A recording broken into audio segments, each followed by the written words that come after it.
Right? Trying to get my music to go through my speakers. But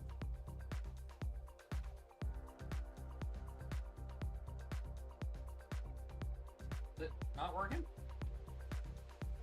Oh. It was off. Ha! That's funny. Come on, turn on, buddy.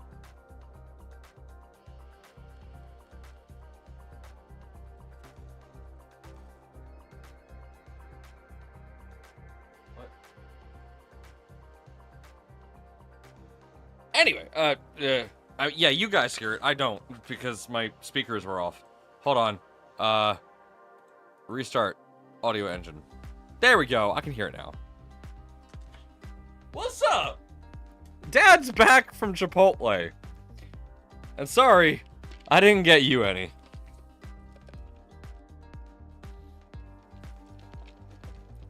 How's it going, boys, girls, and squirrels? That is a different YouTuber's intro. Hey! We did a thing this weekend. We raised $7,000 for the Trevor Project, and we couldn't have done it without you. Thank you. And because we were so successful, I got a haircut. No, I had to get the haircut anyway. But anyway, holy crap. $7,000. God damn. I just finished this morning passing out. Hello, everybody. I just finished this morning processing everybody who won. So if your name was called out on the stream and you won something, you should have gotten an email, at least from Printed Solid. You should have gotten an email regarding the Jesse filament that you'll be getting, and yeah, you'll get the filament. So you guys are gonna love the filament that we picked for you. Everyone is getting the same 3 random spools because that was just easier for us to do. So we'll see. But yeah. Anyway, hello Talon, 3D Mega Vince, Robin B, RJ Repo, Mad Owl. What's up, guys? Nathan, Dark Third Dimension, Nerdy, Hi MommaNomad, One Raz, Keela, what's up? And Petty, what's up? I'm lurking while at dinner, but I wanted to say you did a great job on the giveaway stream. Also want to thank you for support. Such a great organization. Thank you guys so much. If you keep moving like that, I'm gonna... Mom? Don't encourage...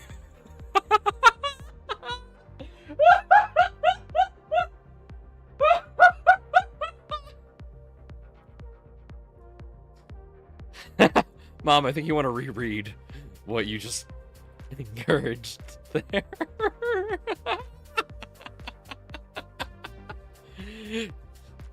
This message is cursed. This message is even more cursed.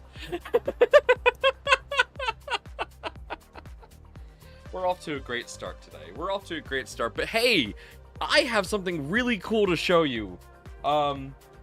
There's been a thing that we've been working on that I can now show you because it has just been released in the latest firmware update for Prusa cameras. I hinted at it. Early on. Remember when I said that the Prusa camera is going to become way more of a better value proposition? Well, it's here now. It's here. You can now control these.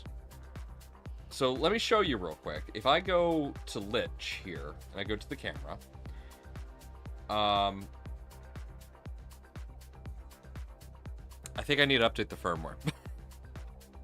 But yeah, hold on. Let me update the. I think I have to update the firmware. Am I not able to do the thing anymore? No. Okay. That printer is being weird. All right. So anyway, here you go. That's what you can see now. This is slightly different than it was before because how do I? Oh, I see. My controls have been removed slightly. I understand now. Well, I can't show it to you because the app has to get updated. But coming soon to the Prusa camera, as they have announced in the latest firmware update, is pan and tilt support. Additionally, you will have access to stream the actual camera feed directly to your application. So RTSP stream will be supported. And also, I think time lapses are going to be coming as a result. So when I was saying that the value proposition of a Prusa camera is about to improve, it is because it's true. You're going to be able to control the night vision, toggle that on and off manually. You'll be able to do time lapses. You'll be able to do pan, tilt, zoom. I'm not sure about the zoom, but pan and tilt. And you'll be able to see the live feed through an RTSP stream. So you're going to get a lot more features out of this camera. Trust me, it's going to be wild. Anyone happen to know off the top of the head if there's a specified twist per distance in the spec of the CAN bus cables? Ooh, I have no idea. I don't know. I don't know if there's any spec for that. There likely is a spec, I just don't know off the top of my head. I don't deal with CAN bus, I deal with USB. But it likely is going to be around the same spec as USB. What's funny is in robotics, I actually knew the spec for CAN bus because we used CAN bus in robotics. So I used to know it, but I don't anymore. But anyway, well, one of the cool things I was going to show you on the live stream, I can't because the Prusa app is now not up to date, or at least I don't have the beta version anymore. So I'll figure that out. So I guess we'll be doing a design stream today. MommaNomad has a request for something quite important. So we're gonna figure that out. We're gonna figure out how we can do that. Sorry, the Chipotle is brewing. MommaNomad has requested we make a mold for a concrete mold. So we have to figure out how we're gonna do that. It's gonna be a 2-part mold, so that the top part can be visible, and so that you can inlay like text and stuff as well as other things. Sorry, eye is itchy. I just got a haircut, so. Second dinner? No, I don't want second dinner. I'm good, man. So you're gonna be able to inlay the text and whatnot into the mold so that the concrete can set with whatever it is you want. Keela, you've never had Chipotle? I'm surprised. If you like burritos, it's good. Very good. I love Chipotle. What I really like about Chipotle is that it technically, yes, it's fast food, but it tastes nice and fresh. It tastes so fresh. At least in the ones in my area, it tastes really fresh. I love it. I'm very addicted to it. It's expensive. Very good. But I'm also really sad. Okay, I think Burb and Koosh on the Posse team are the only two people who are going to be able to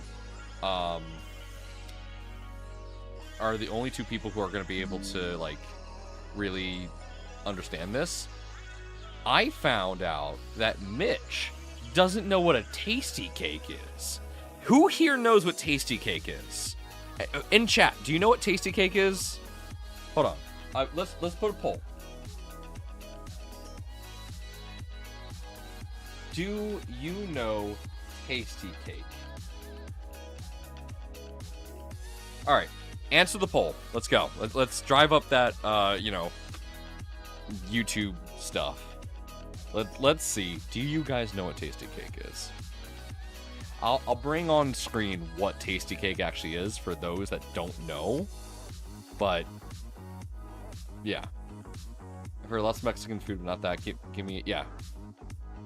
Sure. Put a poll up after I already put a hand up. Listen, and they are out of Philly, Clownhammer. All right, looks like a good number of you actually know tasty cakes.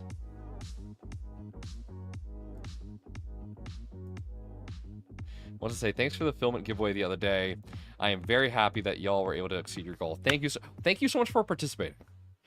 Let it be known that although we are the hosts and that we were able to host that fundraiser, it is because of you guys that we were able to actually make it as far as we did.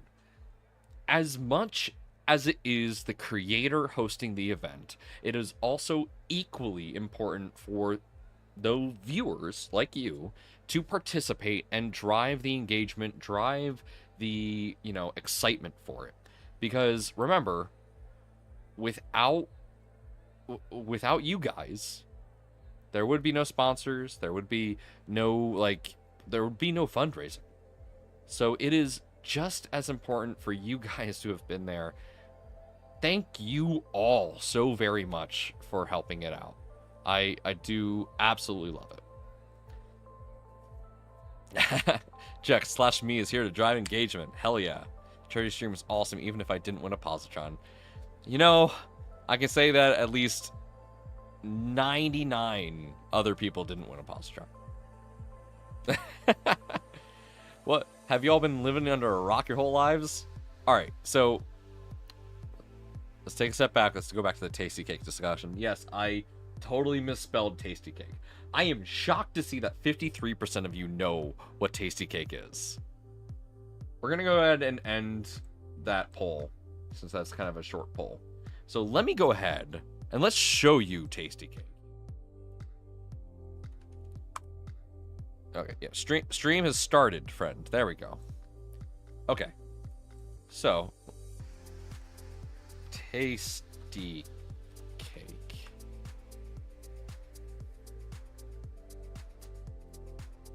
Was the printed solid giveaway for 3 rolls? Yes, it was. Everyone who won the Jesse Filament got 3 rolls, and mind you, for the sake of simplicity, we made the 3 rolls the same for all winners. So you all got the same 3 rolls, and it was Golden Winner PLA, it was Neon Pink PLA, which is fluorescent, by the way. If you shine a UV on that neon pink, it will glow. And then a cyan PETG. I wanted to give everyone like a good range of what it is we make. So you have, it is admittedly one of our most expensive filaments to make, which is Golden Winter. Looks beautiful, very glittery, very awesome. And then you have, oh god, why is the Smurfs on here? I just want products. Then you have the neon, which is awesome, because that's actually fluorescent.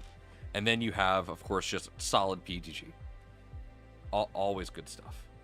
I don't actually have Golden Winter here with me. I have a short spool at work of Golden Winter. Maybe I'll bring it in and show you guys. But anyway, this is Tasty Cake here. Mitch, because he's from St. Louis, he doesn't know what Tasty Cake is. This is Tasty Cake. Mind you, they're artificial as hell, likely. They're so factory made. But they're so good. They're so addictingly good. This is my favorite candy cakes. It is cake covered in chocolate with a very thin layer of peanut butter just drizzled on top. Oh, so good. Hey everyone, if you get a positron, remember, don't leave it on a plane. Oh, Zyberg, that's a low blow, dude. Come on, we've moved on from that. Oh, no, dude. Is this Food Network? Mom, at some point in time during my streams, we always talk about food. In fact, I would love to talk about my mom's cooking one day. We'll do it one day. She is a phenomenal cook. I absolutely love my mom's cooking. And no, I'm not saying that because I'm being currently threatened by a wooden spoon off camera. No, I'm saying it out of the generosity of my heart.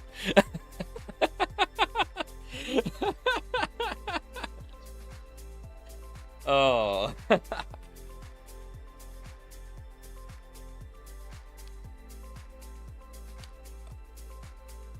Oh man. No, jokes aside.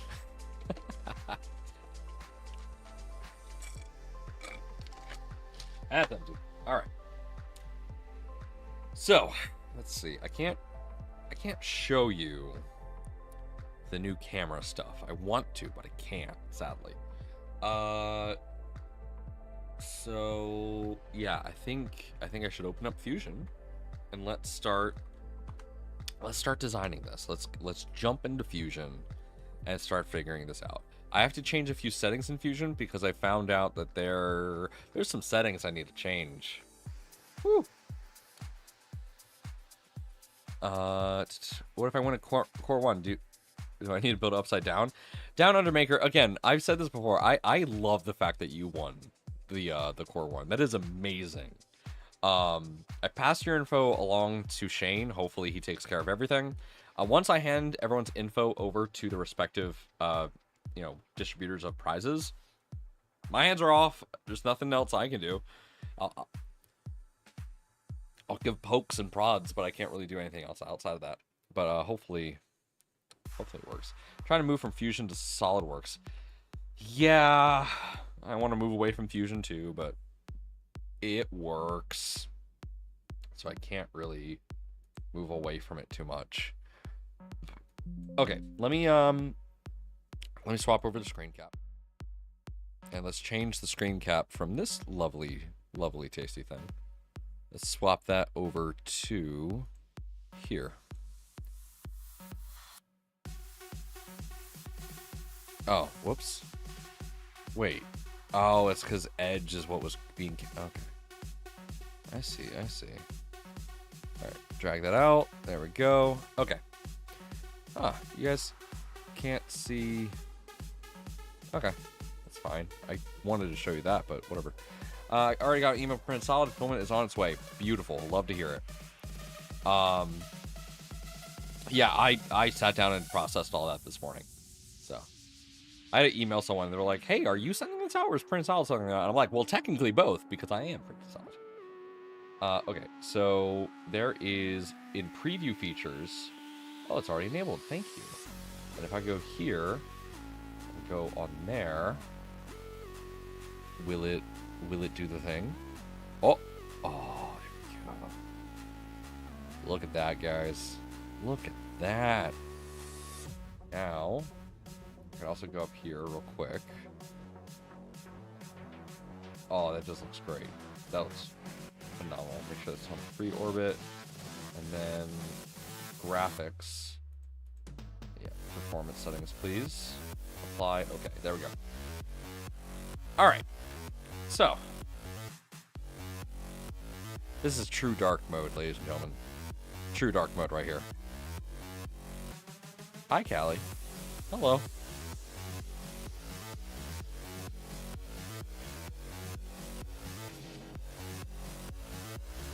Okay.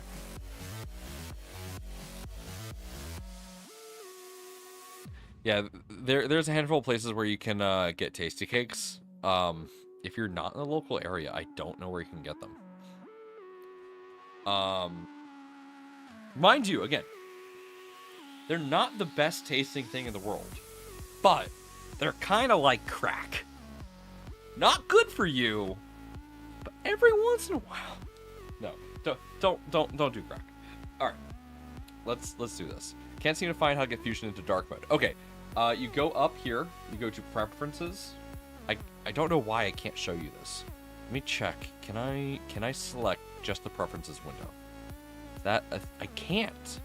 Why can't I just set the preferences window? That is so strange. Capture cursor. Yeah, this is so weird. Like you guys can't see up here the other things. Like all the pop-up windows are just missing. Anyway, when you're in preferences, on the left-hand side where all your categories are, scroll all the way to the bottom to preview features and enable UI themes. When you enable UI themes, close the preferences screen and scroll back up to general, and then you have an option for a theme, and you can set it to dark blue so that you can have a dark mode and it actually work. Okay, so we have to make a heart. Now, I'm going to cheat. I'm going to cheat so hard making this heart, because there is a way to do this without, like, you know, going absolutely insane. And that is, we're going to create a text box here, right? Check this out.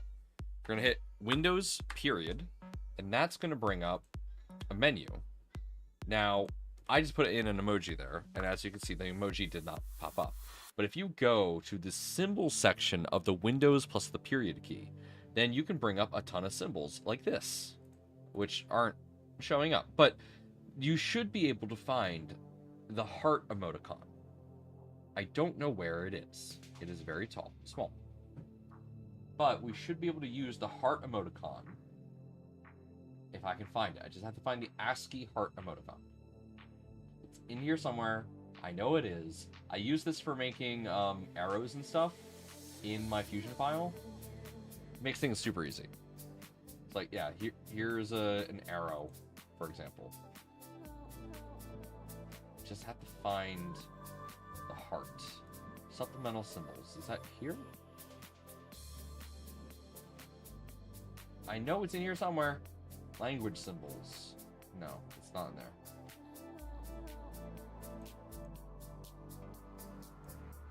Heart. Are Twinkies better? No.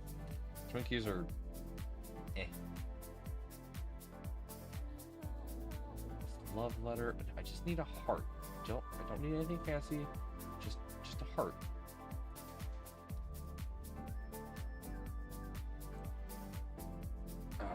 Okay, hold on.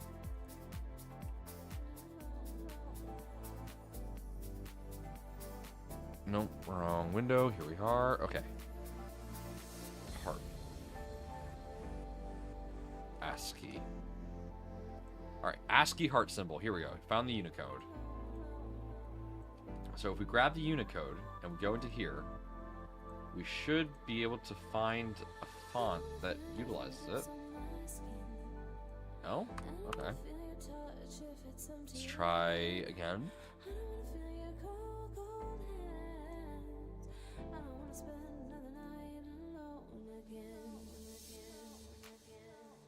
There we go. Hey, look at that. That's a heart.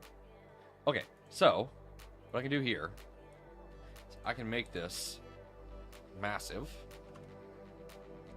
Alright. Finish sketch. Watch this. Watch this.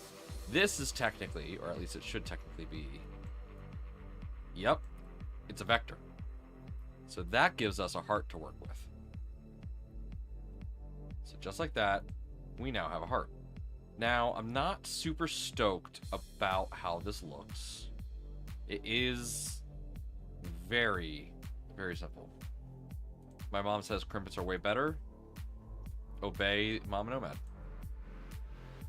Alright, because this is going to be a two-part mold, we're going to try and simplify this model a bit. Oh, that's not how we want to do that. Alright, so we're going to do this. And we're going to select those.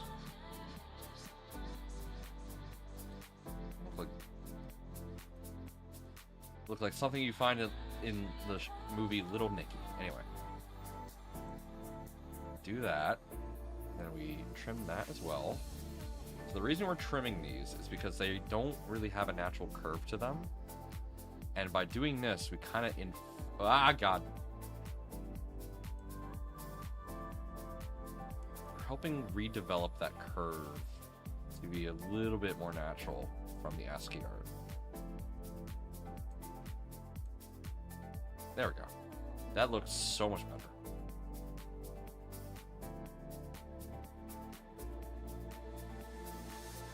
Okay. So this needs to be a mold.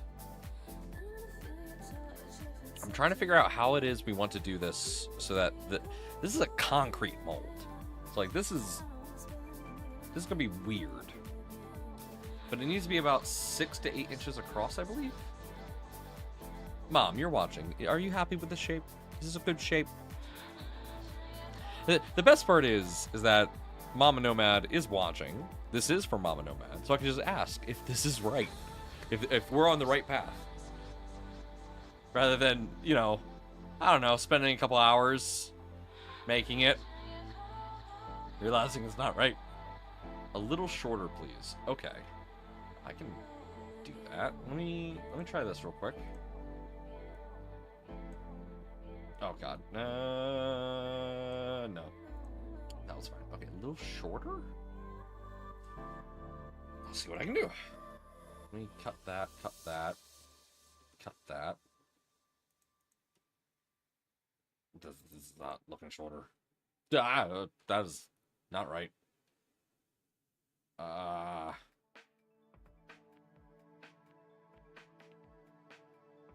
Get a copy of Goonies. I watched Goonies over the weekend. I made sure to watch Goonies last night. It was great. I realized I keep forgetting his name, but OB from Loki is in it. Phenomenal. Loved it. It was great. I can't believe I hadn't seen that movie sooner.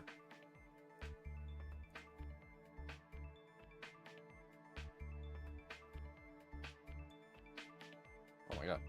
20? 19? 18. 17. 16. 15. 14. 12. 13? 13. Right. Hey, you guys! Shorter in what way? Do you mean like not as thick, or is the heart too long? I'm so confused. Yeah, Dave must have been proud. Dave wasn't in today, so I don't actually know.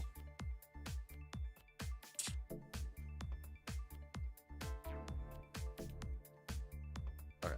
I want to make it more like a stone heart. Less like a... I want to make it more like a stone heart. Is too long. Less like a plaque.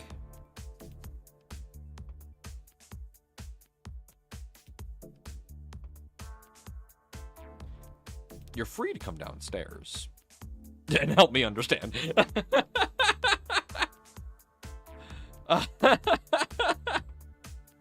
Anyone else see Retro Recipes bought the Commodore brand? Oh, interesting. Tech skills are off. Sorry, my tech skills are always off.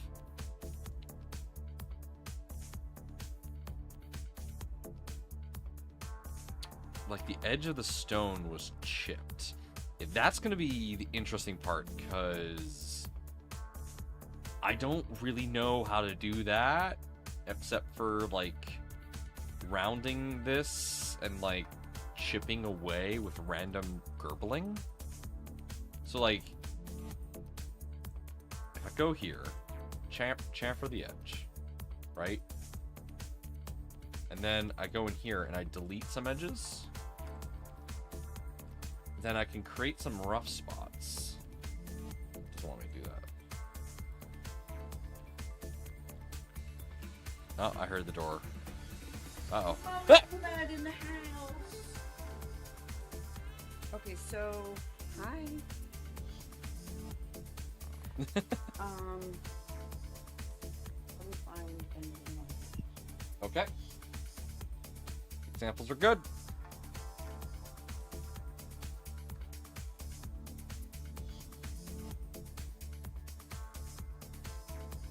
Start from scratch. No, wait. Yeah, I already know she told me to change things up. That's why I called her down.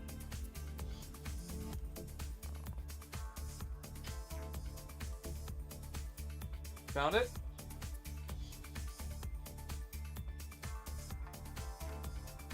Like shorter and wider.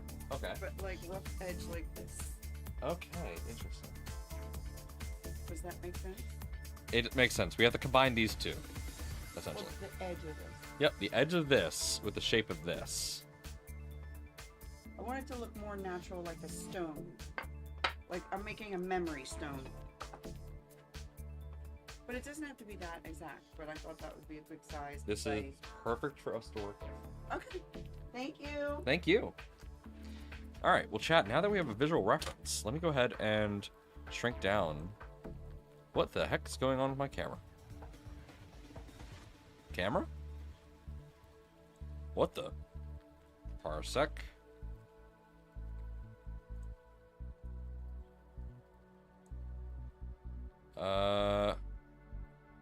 Cameras?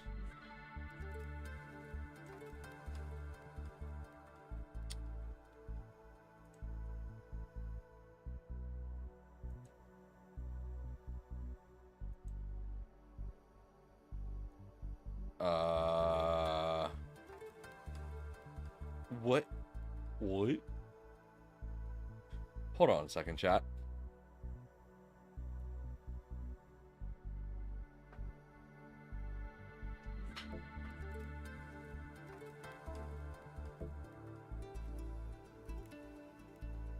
Okay. Hello? Alright, it's working now. Fixed it. Alright. Projector, output projector. Full screen it. Escape. View, toggle full screen. And then move the mouse, and we never touch that ever again. Okay. We're good. So, yeah, the Mac is still living in the background. Hey, Maddow, what's up? Okay, so here is what it is that we're working with. Let me control this camera and... Okay. Let's darken that a bit. There we go. Now you can actually see what we're working on. Got any recommendation for lulzbot extruders? I don't even know what goes into a lulzbot, so I have no idea. Alright. I'm going to move this over to here so that just a little bit more room to work with.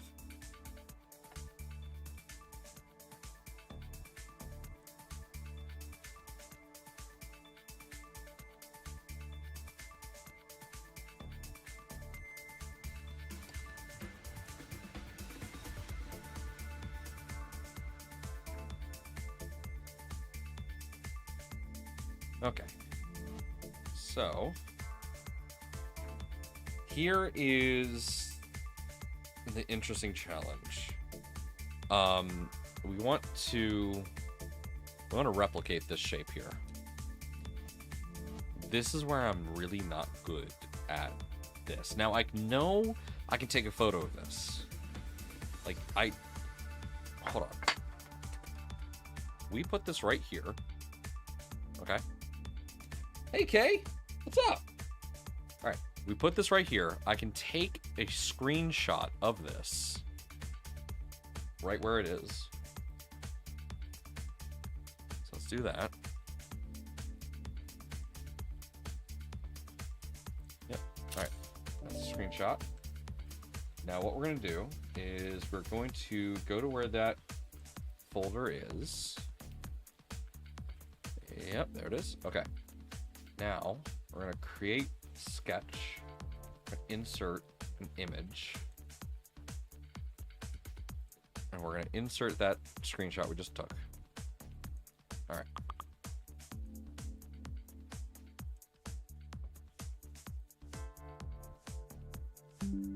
So, here we are.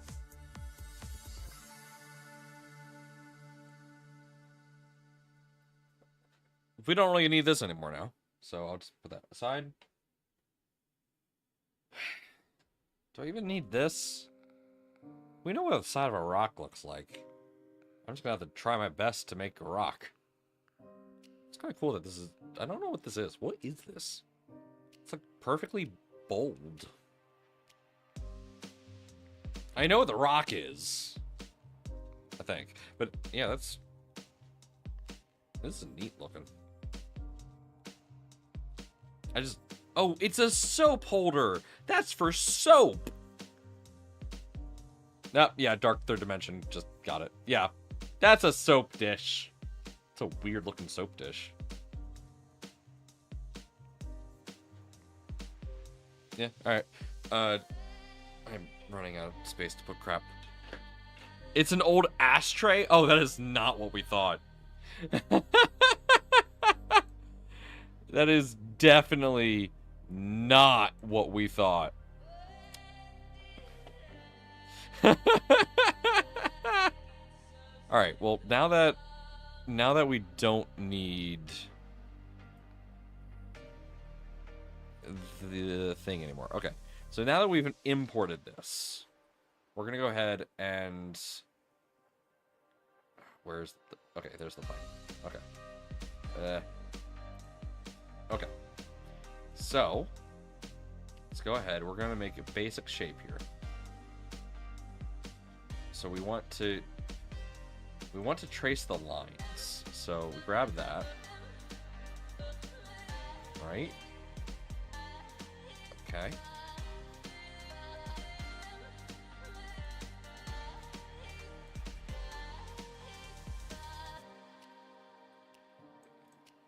Okay.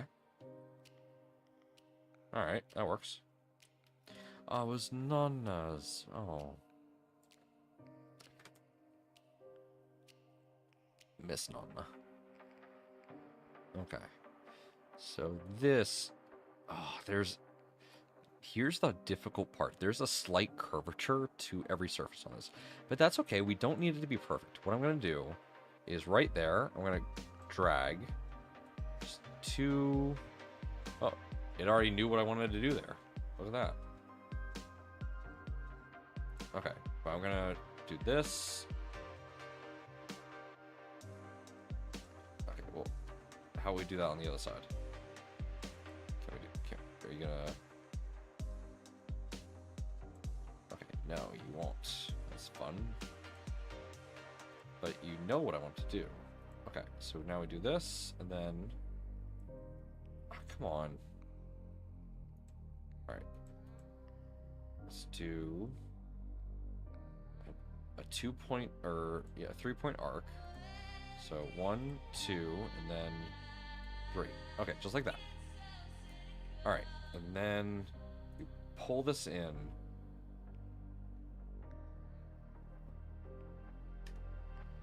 Delete that, delete that. What we're going to do is just pull this down at a right angle to that part right there.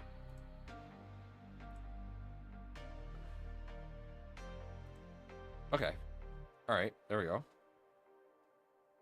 And now what we can do... Where is... it's slightly different colors, so my brain's really confused. Trim, there it is. Trim that, there we go. Trim that. Now we have a basic heart shape. This is close enough. Got any plans for the 4th? Oh yeah, I got a party. Very excited for the party. Alright. So now I can get rid of that. And we have a basic heart shape. Now we're going to go ahead and extrude this. So we're going to bring this out by... Looks like we're dealing... Okay, so... That is 1 millimeter. We don't want it to just be 1 millimeter. We want this to be much larger. So we're going to go ahead and do modify. And let's see, can I do a scale? Yeah, here we go, scale. So we're going to do a 100% scale. Okay, so now, what scale are we working on? Almost a meter. That's a little too big. That's just a little too big. So let's do a 10% scale. Oh, or 50. Let's try 50. No, that's still too big. Actually, no, that should be fine. Nope, sorry. That is the size of a Prusa XL bed. So we'll do 10 scale. There we go. I can fit that on a bed. That works. Okay. We're going to go in here. These are not perfectly smooth. They're a little... they're a little cattywampus. Okay, 2, 3, 5, 10, 20, 30, 50. 50 is too much. Okay. 40, 30, 30, 30 works. What about 38? 38's too much. Okay, 6. That's a little lopsided. 35. Okay. What about 34? No, 35. 35 works well. Yeah, there we go. All right, so that is nice and smooth. We want to kind of pull this divot out a bit, because if we look at the canvas, it's rounded there, so we want to kind of do the same thing here. So pluck that. We're gonna just pull that up a bit, right about there. Just subtle. We don't want it to be like super prominent. That's perfect. I really like that. Okay, now for the hard part of roughing up the edges. Oh, actually the edges are, I'm just realizing these are lopsided. Uh-oh. Okay, so let's go back a bit here. So let's do this. Edit. Let's do... Huh. Yeah, they're different. That's weird. You know what? We're about to rough up the edges. Some inconsistency is fine. Ooh, that's a great idea. That's a great idea. But this is a mold. We're not like making the heart. This is going to be a mold. So we're trying to have something we can pour concrete into. So we're not going to be able to get the exact rock texture that my mom was looking for, because that's going to create far too many crevices for the cement to kind of flow into and get a grip into the mold, which will make it difficult to take apart. So what we're looking for is a balance between, I guess, geometric rockiness and so like you can actually take it apart, and natural rockiness. Moonhowler, what's up? Welcome. So, also, I'm going to change the name of the stream real quick. Title, Making Stuff for MommaNomad. Yep, update. There we go. Let's, yeah, just make it more appropriate.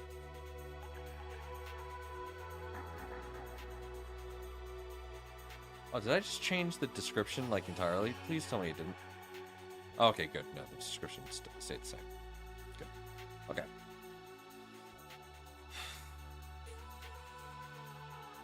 I think...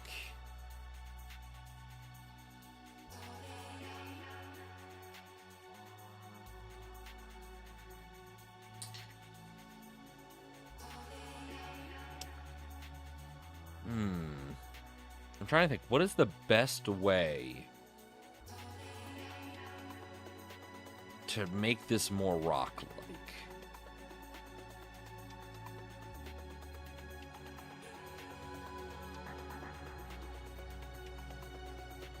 You know what?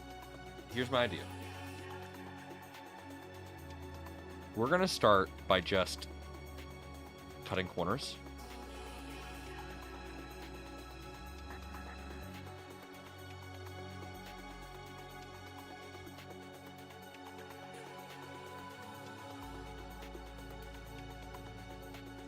We're just going to cut a few corners here.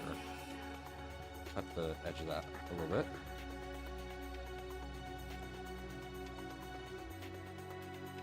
Alright. So now, if we go in and trim those excess.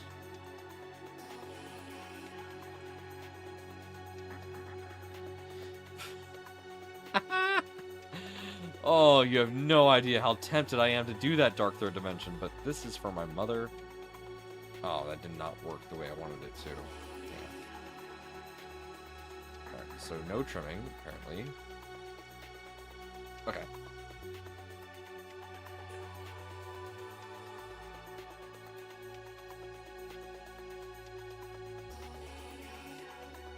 It's not working, what the hell?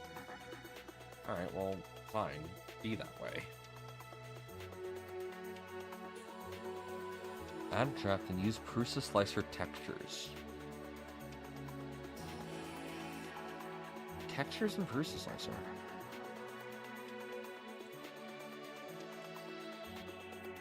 I know fuzzy skin is something you can do, and fuzzy skin kind of can get what we're looking for here if I make it exaggerated. It can do what we're looking for. Let me show you.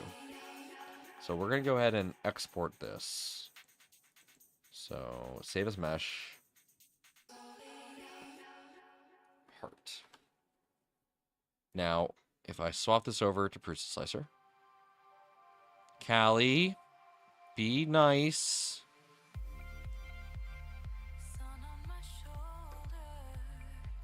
Callie.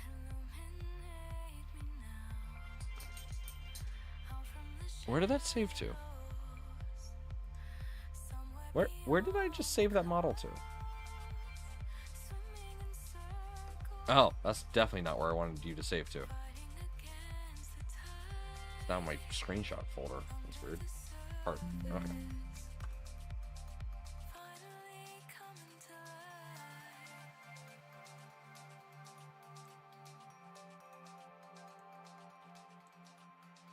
Alright, so here's the heart. Right? So if we go ahead and add fuzzy texture on the outside, we go into print settings here. I forget where it is. I believe it's in layers and parameters. Yep, fuzzy skin. And we set this to like literally 1 millimeter and point distance of 1 mil. And we slice it. That does kind of get like the texture we're wanting. 100%. But if you want to get advanced, you could export into Blender. Yeah, I'm not really familiar with Blender all too much. I think we're onto something. Oh, wait. What the heck? You guys can't... What the...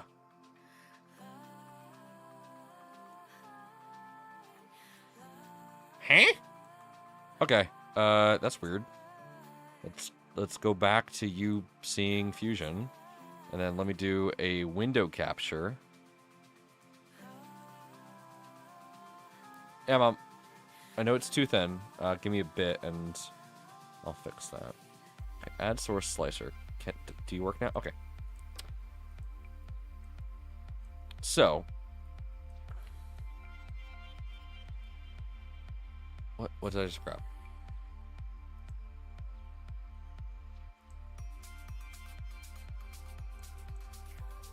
What did I grab? What is that? Oh. It's another screen. Okay. Whatever. Okay. So. This does kind of get us the texture that we're looking for. Now, if I set this to... transfer the settings, slice now. Yeah, that is definitely what we're going for. But we need that to be on the inside. We need this, again, to be a 2-part mold, preferably. Or at least a mold that can be poured into and then broken away. If it's broken away, then that should be fine.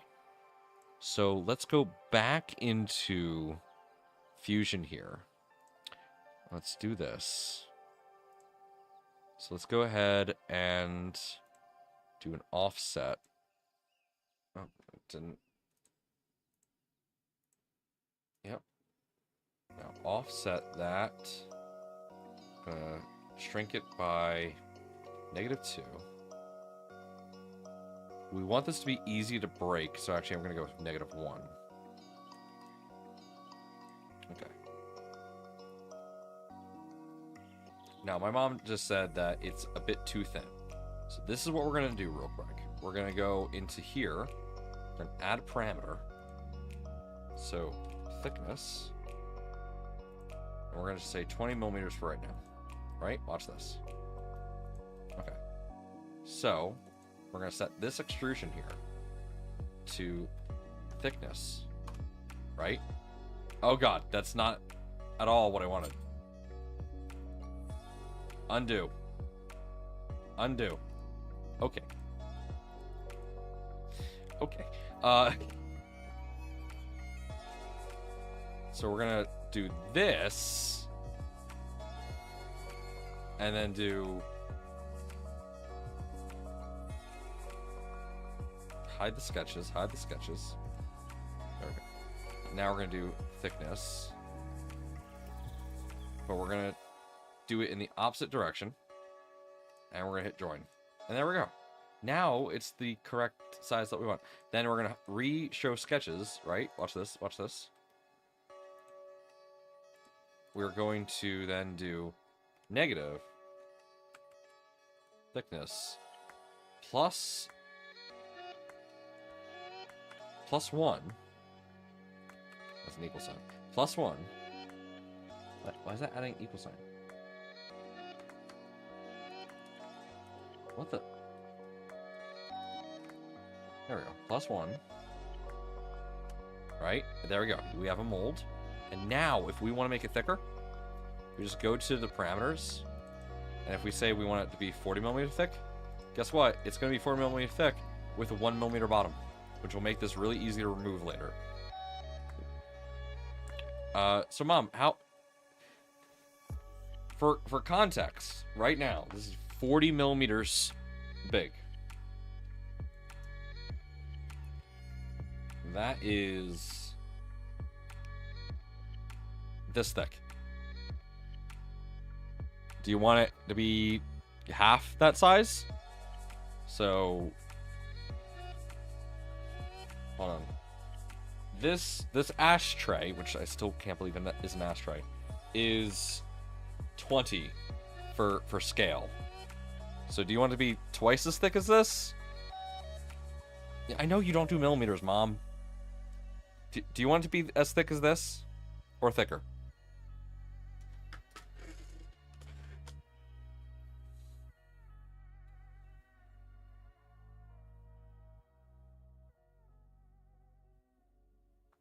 Chat's not being super helpful. I love it.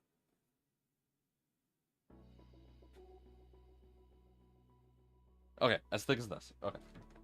So we're gonna do 20. Okay. So now, when this is done being a mold, we could use a cutter or something to... 40... Okay. Twice? She wanted twice. We're doing twice. Alright. It's gonna be a chunky boy. I did some model molds for an artist friend. They're not easy to get the part out of. I'm still trying to figure out how we're doing this. Hey, I ain't chat. I'm the peanut butter, but I'm the peanut gallery sent by Zero. You're still appreciated. I do have TPU that I could print this in, but the mold's gonna be destroyed. The idea is that we're going to use this to make a concrete thing. At least that's the idea. So it's going to be destroyed when we're done.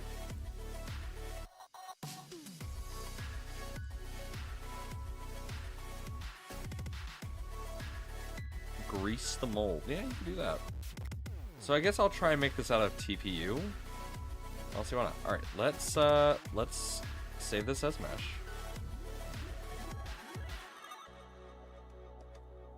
Alright, now let's bring up the slicer. Look, I can do this in TPU. I don't really know the best way to do it. We'll find out. So now, just go here. Reload from disk. There we go. Now it's all different. Go fuzzy skin on the inside. Slice now. Oh god, why is it... Oh, right, because of how thin the wall is. Yeah, it's gonna do that.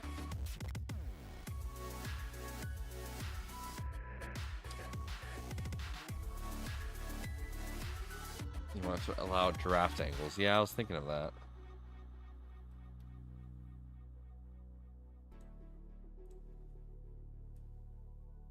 So let's do this. Yeah, we're using fuzzy skin. because it can kind of make what we're looking for.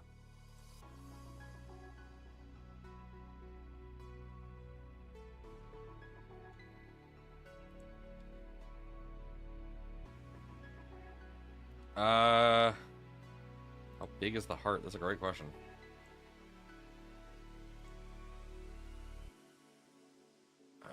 Where's my slicer? There's my slicer. It's pretty big. It's about that big. You want it bigger? I can make it bigger.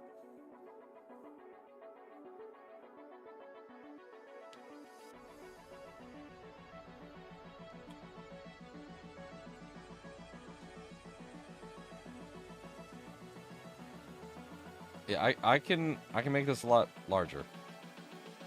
Looks like a box of chocolates.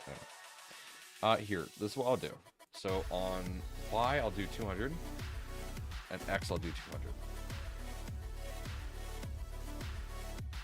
200. That's a little too large. Okay, 180, 180. Okay, so now this is as big as a build plate. So about this big.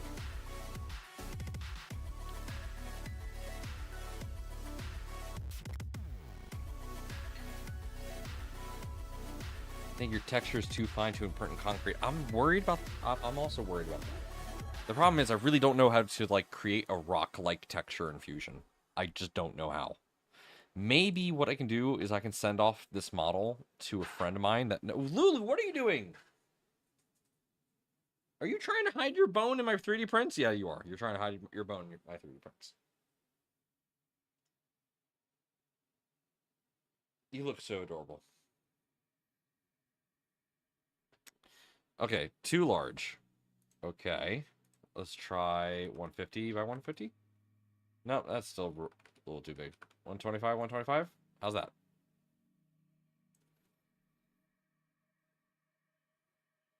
Yeah, that's the idea. Once it's set, I could just chip it with a hammer, and that will give it more of a rock-like texture. That's the idea. At least that I'm having. Just get a chisel, start hacking at it. Because a 3D print mold can only get us so far with that rock-like texture.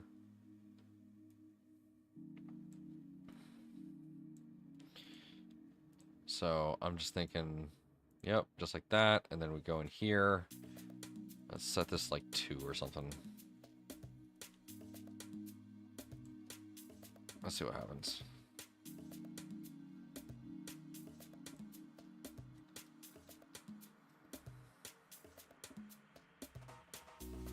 Yeah, that looks chaotic enough.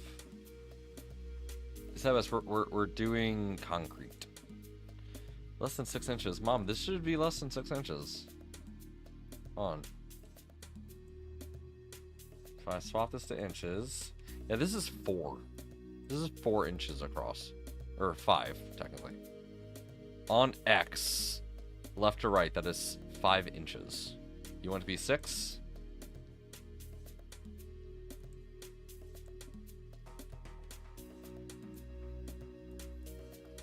Oh, that's position. Oops. Sorry, hold on 1 second. No, yeah, no, that is 6 inches. Never mind. That's 6 inches across, 6 inches up. You wouldn't need to mold a concrete texture. The concrete would texture itself. You're right on that. You're right. Put sponge in the corners. Ooh. Mom, I hope you're writing these down. No, 5 is good. Okay.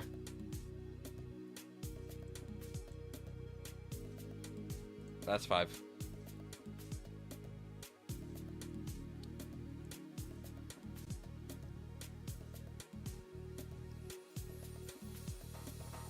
Alright, yeah. So we're going to try that. We're going to try that. No fuzzy skin.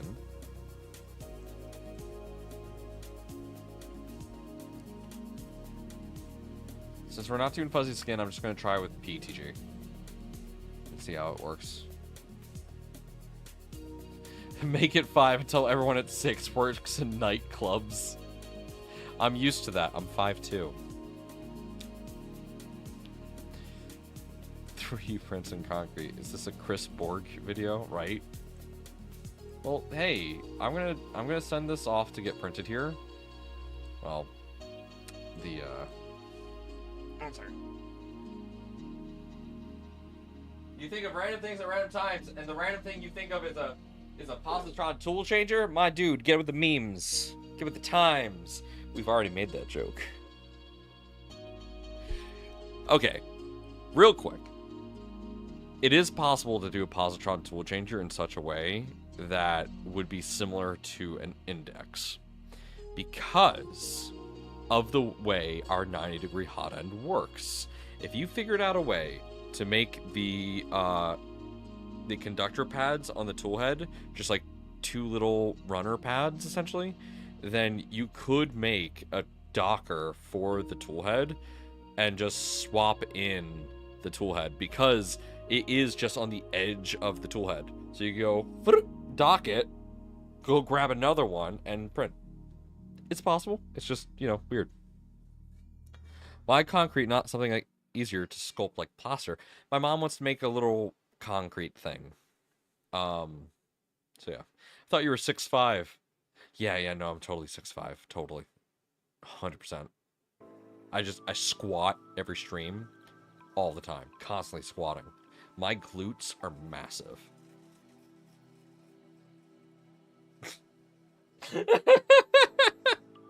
Is this a base for something? No, it's a mold. It's a mold. My mom wants to put text on it using another thing that's gonna say mom on it. For those who don't know, I mentioned this briefly on the charity live stream, but we're coming up on the anniversary of MommaNomad's passing, and so this is a little thing that we're making, just kind of to put in the garden, you know. So a nice little memorial token. So very, very simple little thing. I think right now, yeah, we're gonna try just making this. Then once we make the mold, we'll break it and see how that works. Connect to Bruce and connect, you son of a gun! Why are you not connected?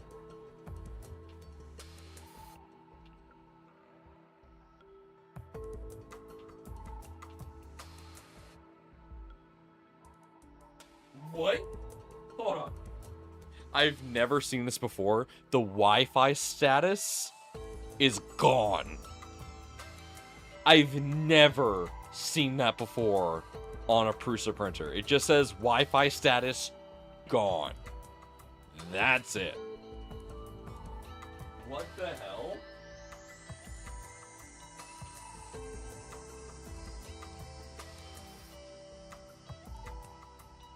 Oh.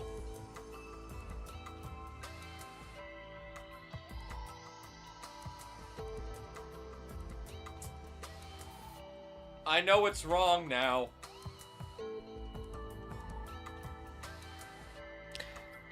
I need to plug the Wi-Fi card back in.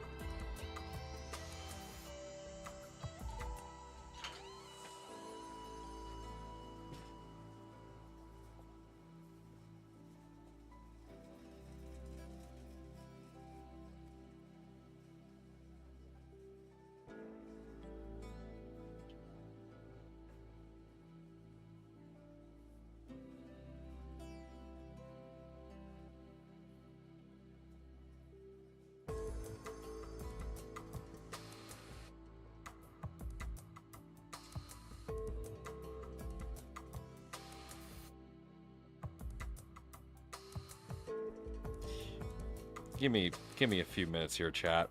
I messed up. Here, we'll go to large me so you can see how I'm messing up.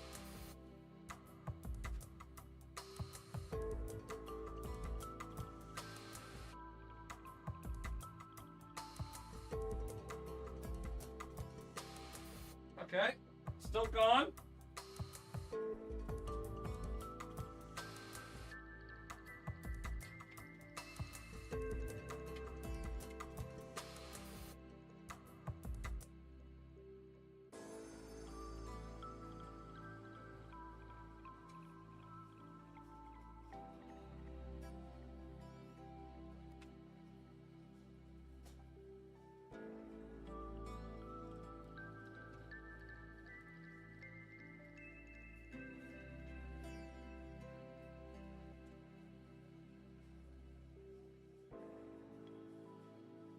I want you all to know, the Core 1's halfway off the shelf. Clench with me!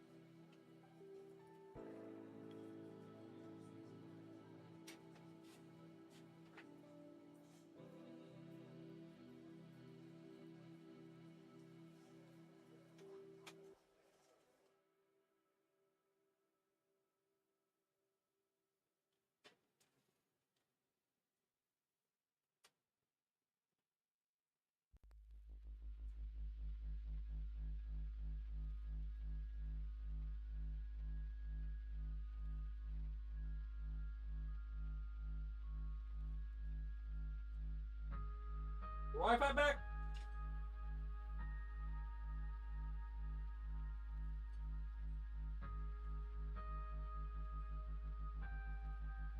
No. What?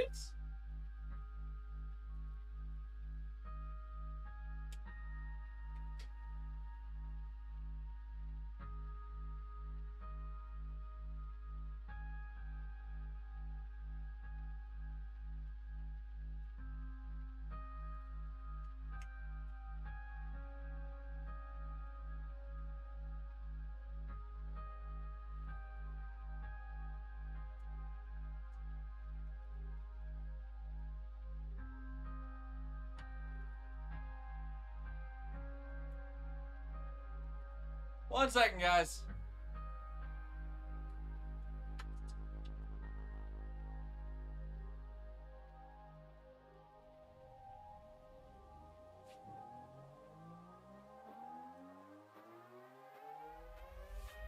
Okay.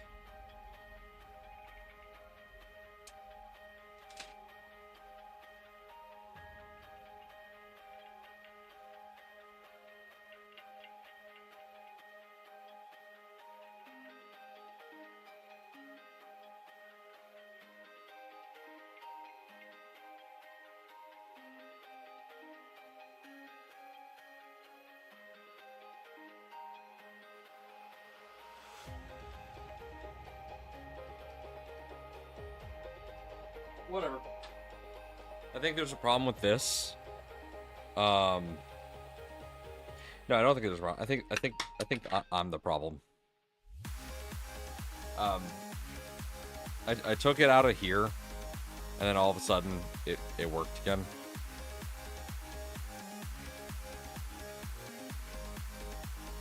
Yeah. Anyway. Someone say something about my chair? Hold on. Is that why when I stood up my chair came with me? Oh no. Hi, I'm the problem. Hi, it's me. I'm the problem, it's me. Anyway.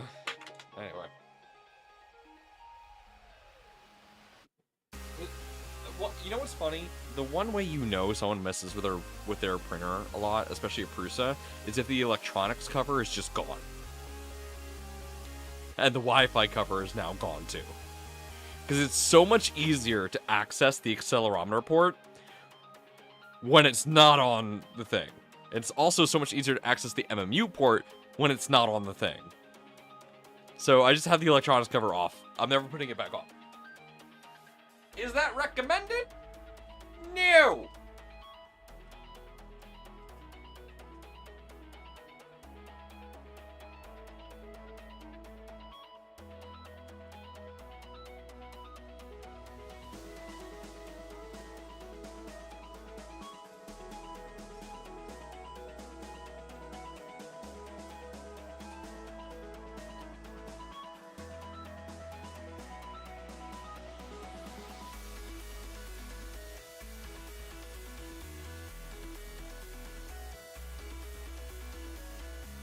But let's be honest. You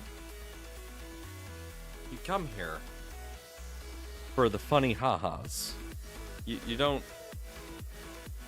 I hope you don't come here for how to do things exactly the way you're supposed to, because that's definitely not what I'm doing. Okay, send to connect. Send it Hulse. There we go. And in 30 minutes, we will have a heart. Oh god, it's getting too warm in this basement. Hey Mom, can we set the thermostat to like 60 degrees?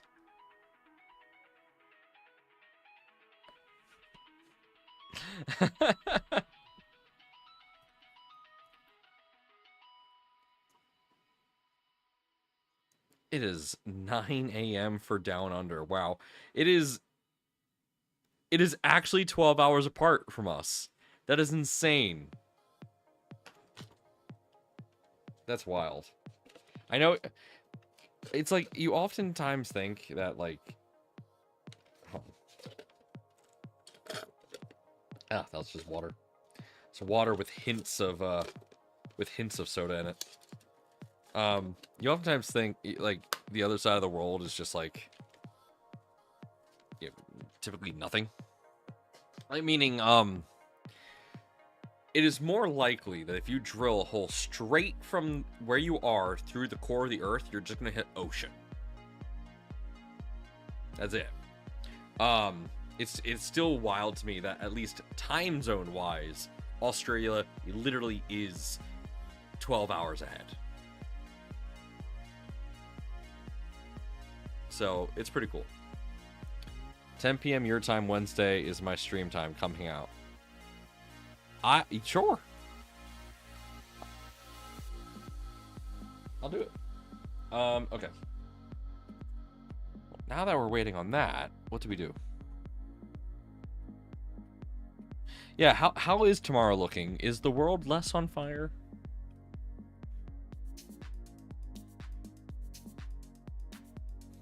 We got teenagers arguing up a storm at the moment. Come, put me on full volume. Put me on full volume and have them and put me in front of them. I'll get it all sorted out. The question is whether or not you trust what I would say.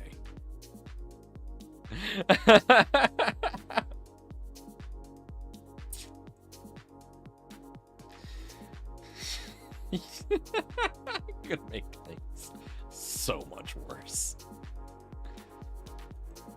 Tell the teens to go play Drink. Ah! Oh, that's terrible. So bad. Terrible. Okay, go. Alright.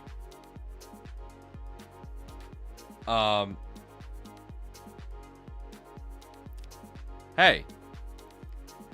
Arguments are fun. Guess what? They're right, and they're right. You're both right. Have fun with that.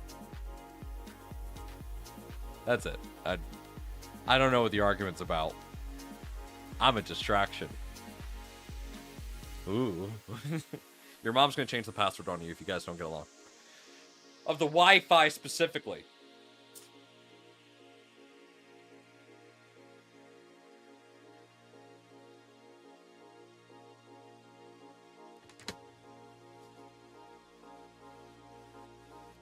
See, that's one way to get teenagers to listen. Just say you're gonna change the Wi-Fi password.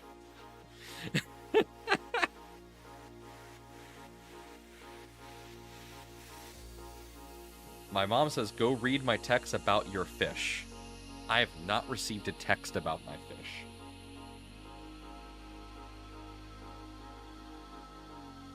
I got nothing. I should see their faces. Wait, did that threat actually work?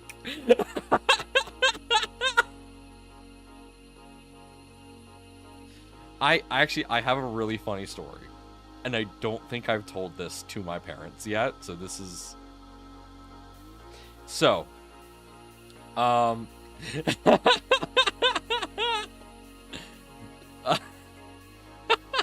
is great. That's wonderful. I love it. Okay, so here's a fun story.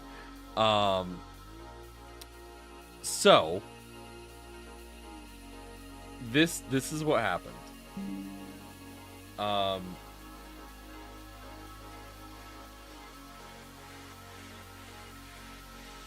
So what has happened is what is it? Okay, I was grounded from the internet when I was little. Now, I forget how old I was. I was old enough to know how to create port forwarding. That's all I remember. I was old enough to understand port forwarding. So I had to be like 12 at least. At least 12. Like, I was in my teens. I understood networking to some degree. So I had access to the router. I had full access to the router. And, oh, well, 23 Cricket donated via Steam Labs charity. Apparently, we're still raising money for the charity. I just got a little chime. Thank you, 23 Cricket, for donating 50. But anyway, so yeah, I was really young. I just don't remember how we got it. My dad wanted. There's two things that they did. So one time I got grounded for my computer. My dad took away the power cable for the computer. This was already well into me tinkering with computers to the point where I had a stockpile of power cables for the computer. So I let him take the computer. I made a big fuss about it, and then I just grabbed another power cable, and then at night I would just hide it.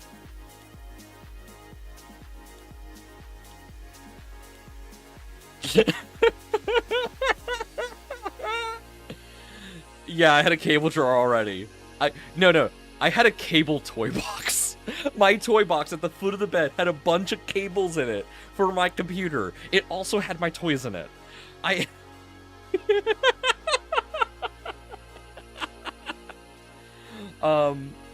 And then later on, like another couple years or so, or a year, it could have been the same year, I don't know. My dad decided to put parental control lock on the Wi-Fi.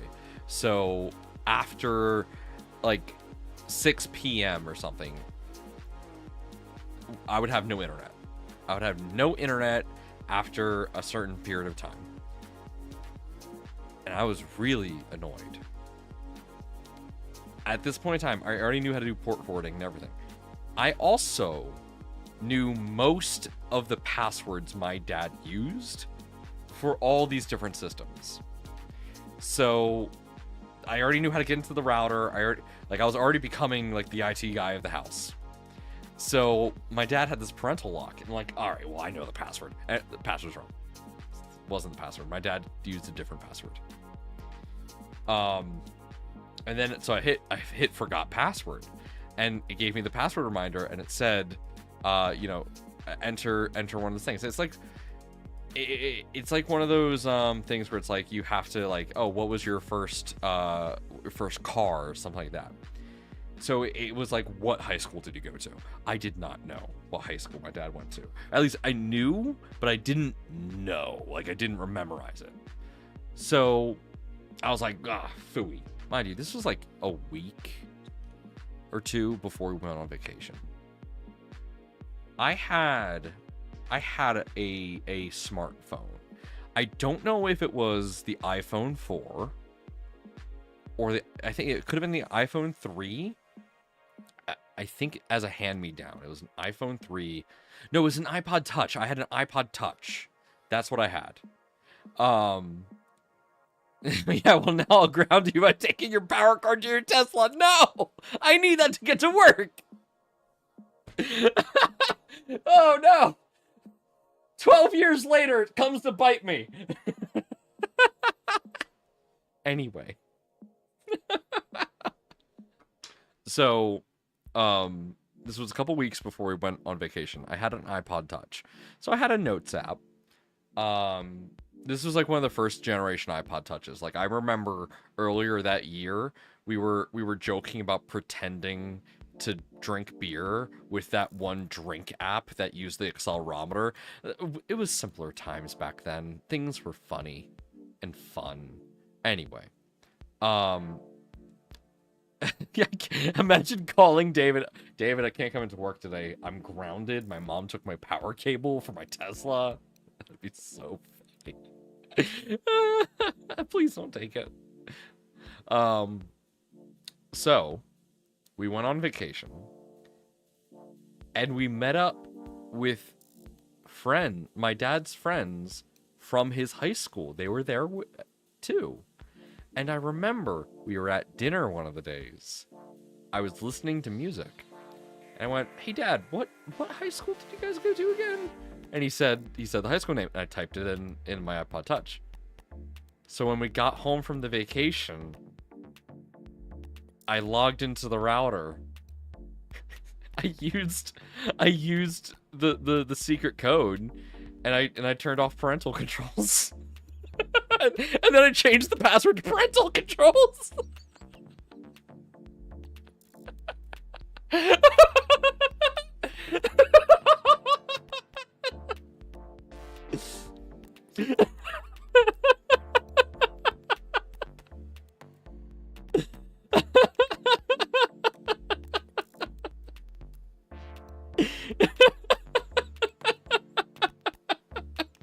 I don't think I have ever told that story to my parents. It's honestly a pretty funny story. Oh, no. I didn't do it. I didn't go that far. I had to make sure they didn't know that I changed it. Mind you, let me be very clear. Let me be very clear. As an adult, I was an idiot and I should have let them parent me better. They did a great job, and they were trying. They were truly trying to be great parents with this whole internet thing. And the internet was new. The internet was still very new. We still didn't fully understand. And oh my god, do I wish that it worked. Because there are things I wish I didn't get into. That my parents scolded me on. I was an idiot as a kid, and I did things on the internet that idiot kids do. I think, especially millennials and Gen Z, we all have stories of being idiots on the internet. I truly wish I didn't have the stubbornness to social engineer my parents to unlock the why. I honestly wish I would have taken that lesson and actually learned from it rather than go, "Ooh, look at me, hacker man." Oh man.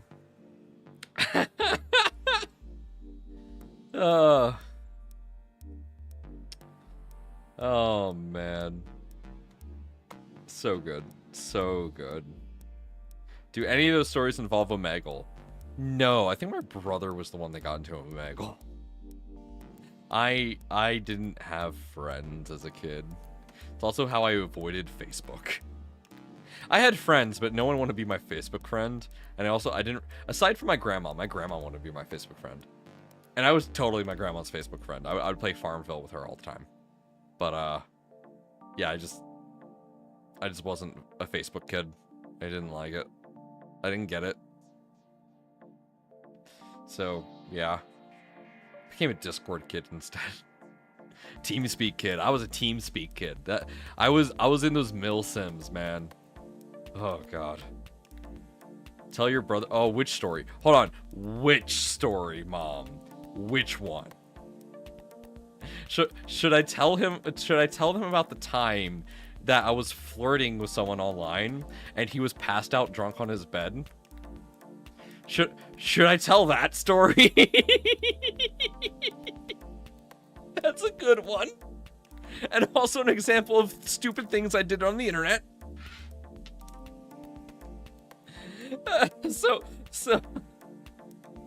I'll wait until MommaNomad says yes, because I don't want to tell that story if it's too embarrassing.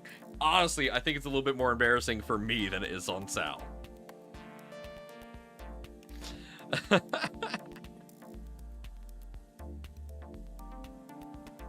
Oh, no, RJ dialed a foreign country. I called 911 multiple times as a child, thinking I could talk to my dad through it. I was like, "Hi, I want to talk to my dad." Okay, MommaNomad said no. Okay, we're not telling that story this time. Get me a beer at a rap festival and I might tell that story.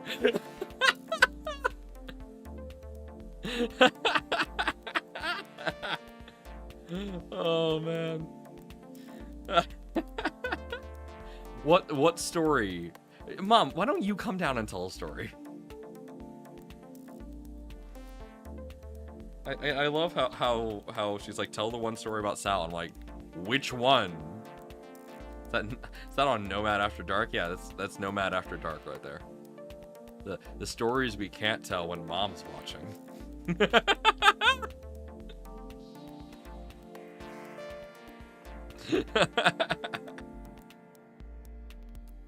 Oh, we have so many stories. It's too good. Again, I was a stupid kid. I was stupid. Some would say I was a smart kid. If that was the case, I was too smart for my own good in a very literal sense. Oh man.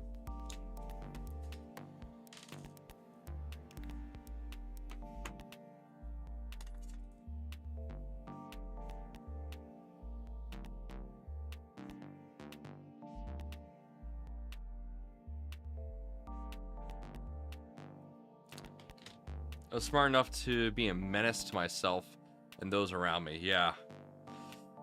Yeah. How's the printer going? Looks like it's printing.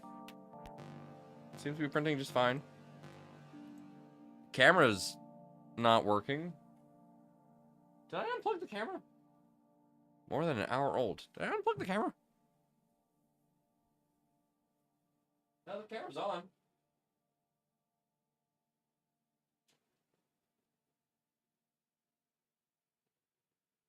Don't know what's up with the camera. I'll have to figure that out.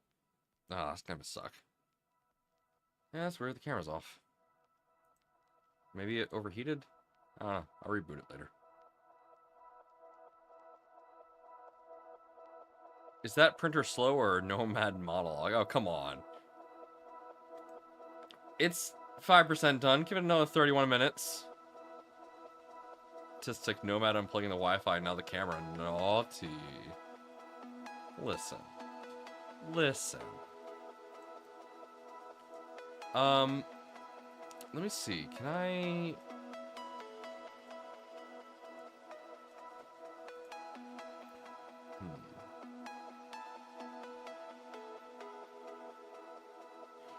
Printer show, not printer slow. Oh, is this a printer show or a Nomad monologue? Oh. I mean, it's typically both. All right, let's move over to one of the things I was working on my personal time here. I can show this off.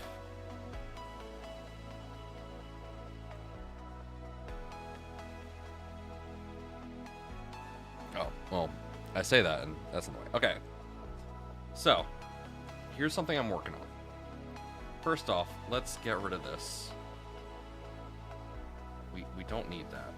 That face is completely unnecessary.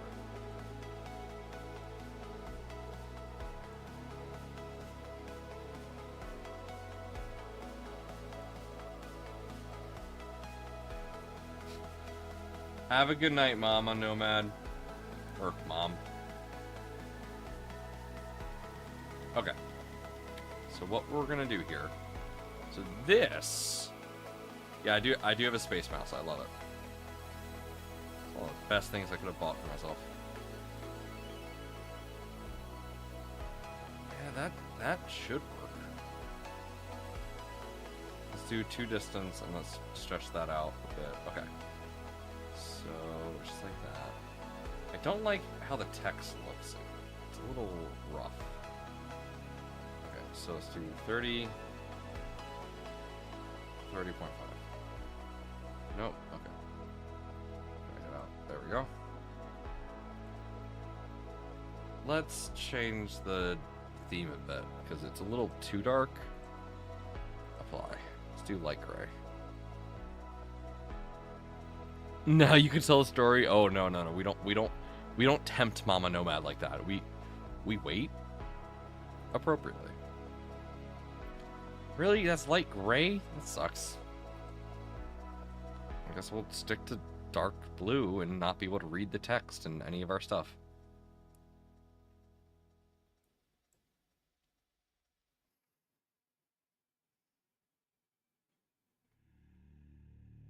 Okay, anyway. Okay, so that should work. Actually, that should work quite well. Now that I think about it. Okay. So, what are we looking at? We are looking at a Prusa Core 1 top hat. The idea is that you can attach an MMU to a Core 1 and have it be within the enclosure of the Core 1. Wait, how did you get dark mode in Fusion? It's a preview feature that you can enable in your preferences. You have to enable the preview feature on the bottom of the left-hand side menu area in the preferences menu, and then restart the preferences screen, and then it should be able to appear. Okay, so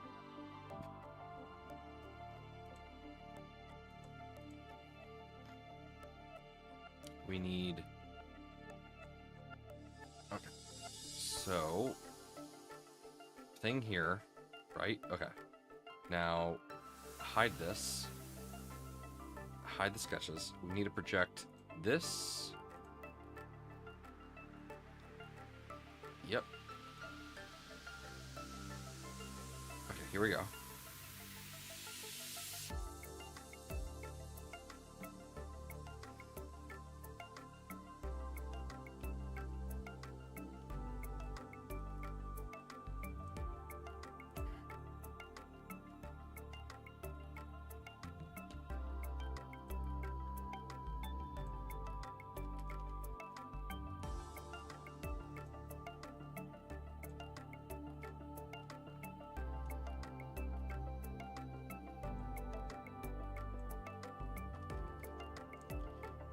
Go, and then we're just gonna trim.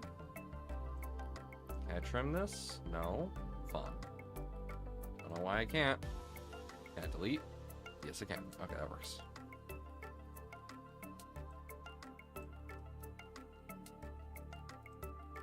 Don't need these references now.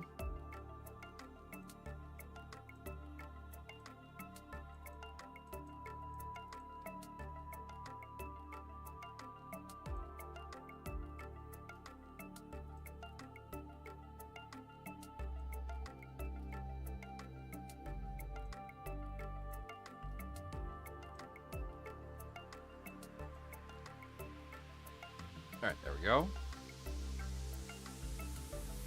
It's not really center or anything, but it's good enough.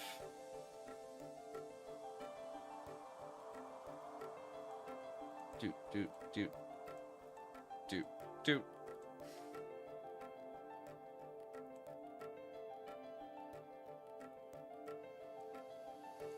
Okay, there we go. So pass-throughs for PTFE tubes to go to the MMU. Okay. Now, Hinai, this is an MMU2. It's not an MMU3. I was only able to find CAD for the MMU2. So that feeds in. And the idea is that this then goes down into the hot end. This... Not a fan of this, actually. But I need to keep this still a thing. So how about instead of how we have it right now, let's do that. And then, what's the difference between these two? 5 mil? Okay. So then we'll do 5. Hello? Are you glitching out on me? Really? Don't you glitch out on me. Hey! Hey! Not responding.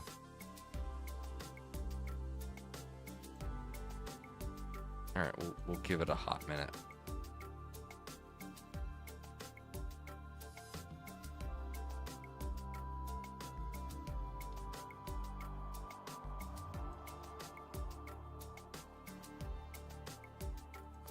Seriously? No. No, no, no, no, no, no. Don't crash. Don't crash. We just did good work. No!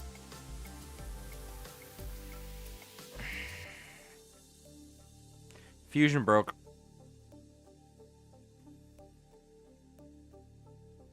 And guess what we didn't save?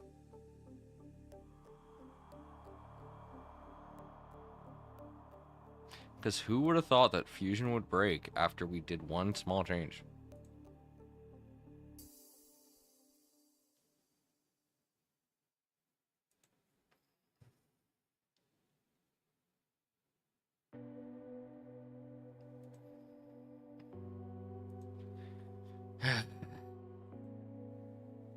It's probably not going to recover the file, let's be real.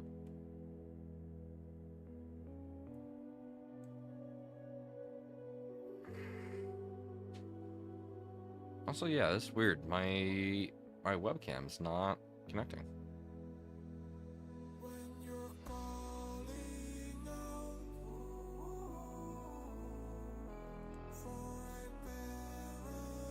Yeah, I'm going to have to reboot that camera.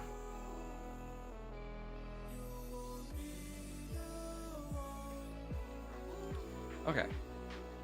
Oh, hey, look at that. It saved the holes. Well, it didn't actually make them, but yay.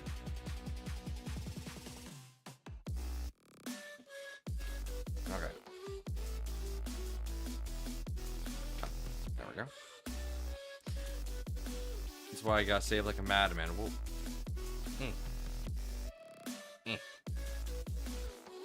Wait, is that? That's weird. Oh. Okay. Save. Yes. Alright. So we're gonna give this some more room to play with. We're gonna go right here. And then offset this. 5. Oh, that's 55. Okay, 5. Just 5. Just 5. Thank you. Okay.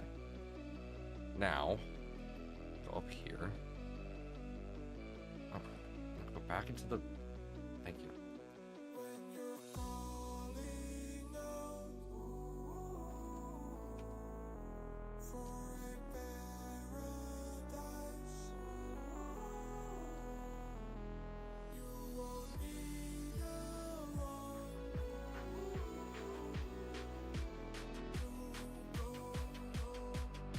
Okay, so we finished the sketch. Go in here. Let's just delete this.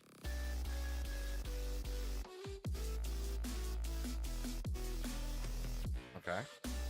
And we bring back that sketch.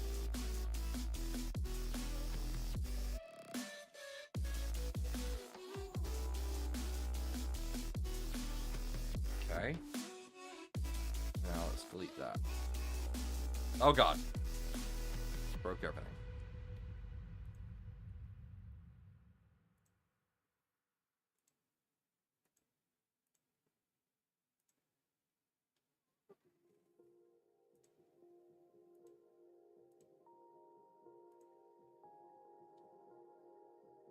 Okay.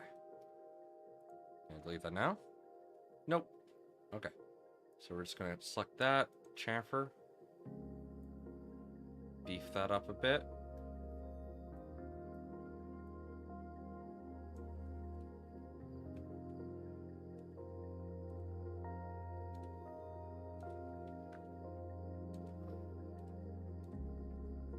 And there we go. That's now fixed. Okay.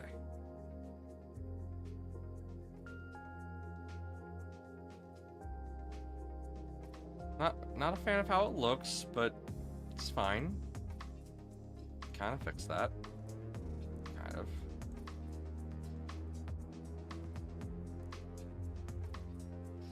Doesn't look great.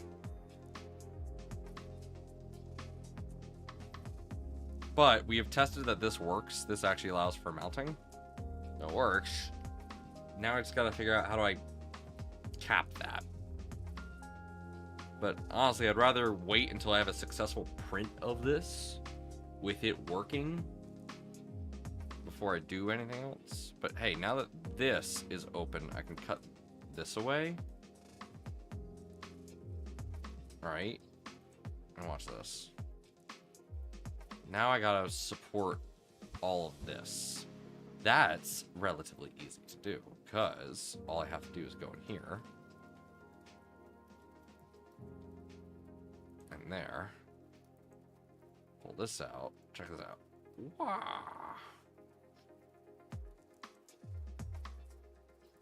And now that's printable.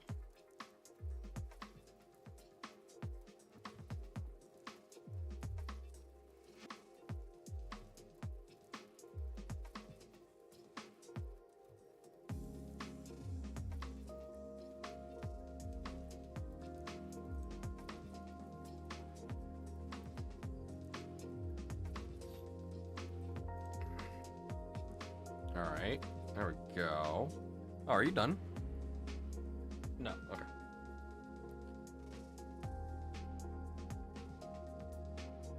That should be reasonably printable. I don't believe that this will have any error, but we will find out.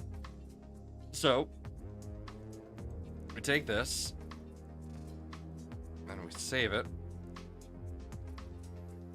Where is it? Save as mesh.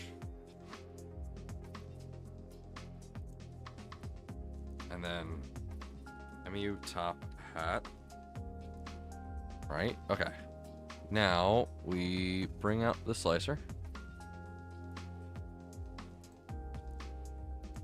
Yeet the heart.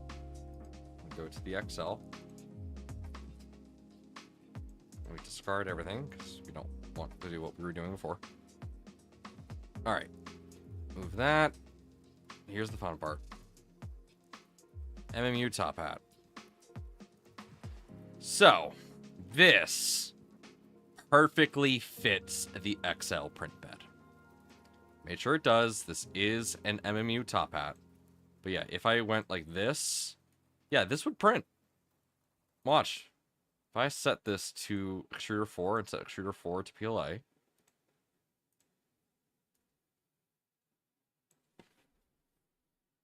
yep, 4 is PLA. Yeah, this fits.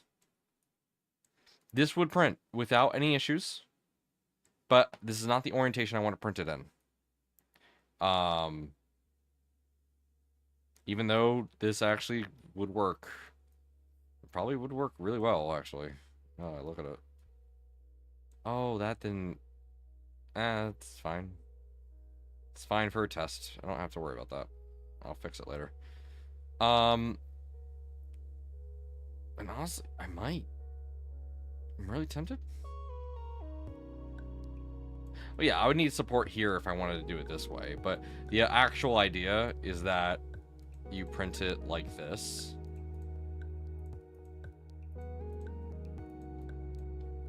Instead. At least that's how I've been testing it.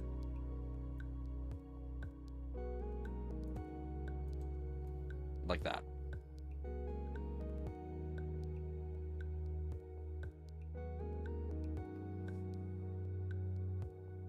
And I got good results when I did this before, so we're gonna try that again.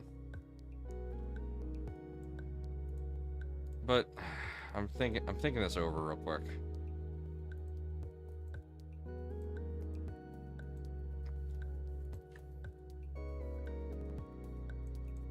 Because the problem with printing it like this is that it's gonna take, if you don't have good bed adhesion, you're gonna have problems, and I know I don't have good bed adhesion in a certain spot. So this is Prusa slicer.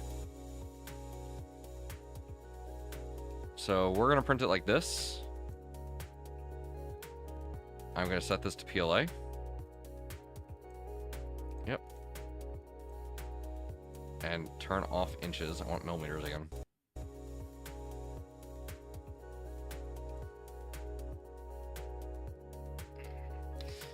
The weird thing is I got a blue screen error last time I tried this, so hopefully we don't get that again.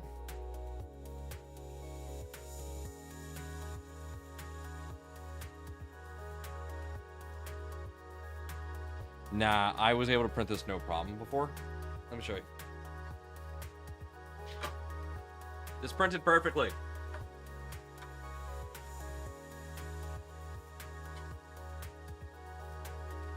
Like, really, no issues at all. And I printed it just as you see it right there. Yeah, there was a tiny bit of peeling, but this is PLA. It didn't care. My biggest issue was this piece right here, because it was way too thin. It started wobbling a lot because it wasn't supported. But in this model, we're just getting rid of it. So now it's just that. So this should work. In all theory, this should work.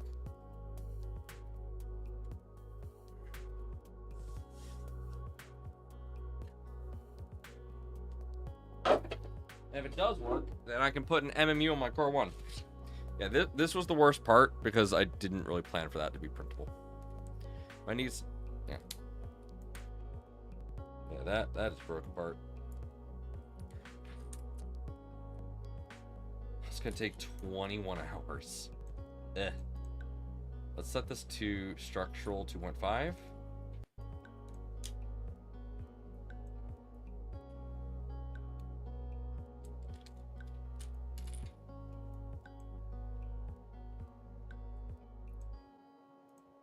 That's somehow worse. Okay.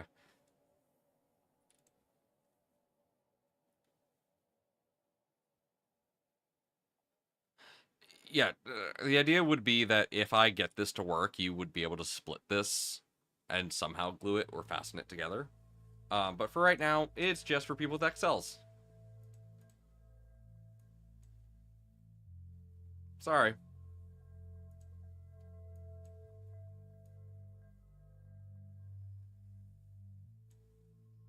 That's what I thought for exterior 4, right? Yeah. Okay. The XL is like, hey, wait, I don't have PLA loaded. Like, yeah, you do. How to model 1K printer. Step 1, get a 5K printer. Get a 2K printer. You only need a 1 toolhead XL for this.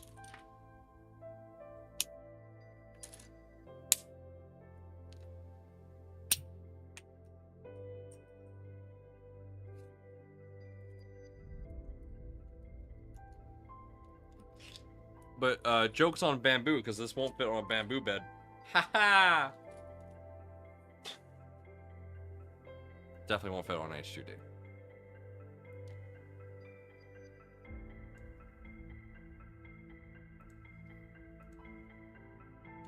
Anyway. I'm gonna figure out a way to seal the sides. I just don't know how I'm gonna do that yet.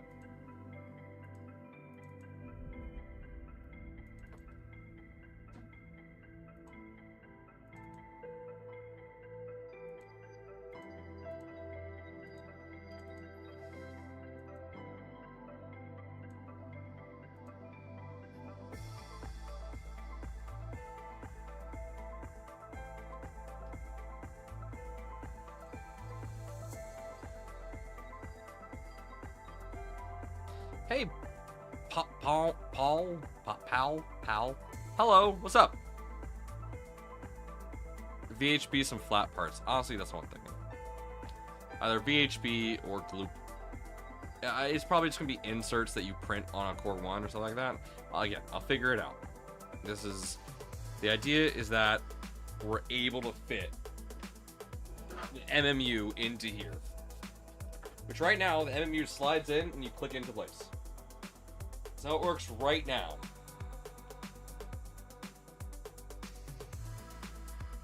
And it works well. Here.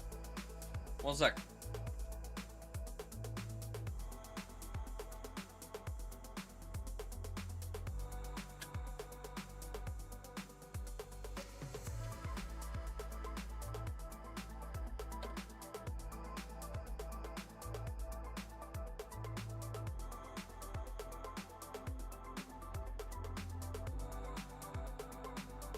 Here's my MMU.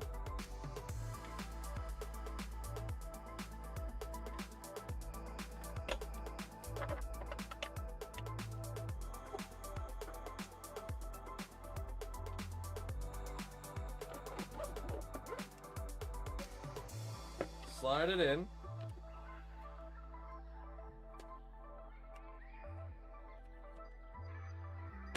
clips in.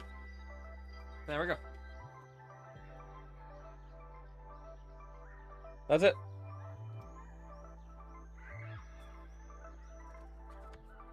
It just works. And then you just replace your top panel of the Core 1 with this. And you hook it up like you would. Now that angle's too steep, which is why we just modified it. And then it would come out the back for the 5 filament. And yeah, then you still get the ventilation holes up here.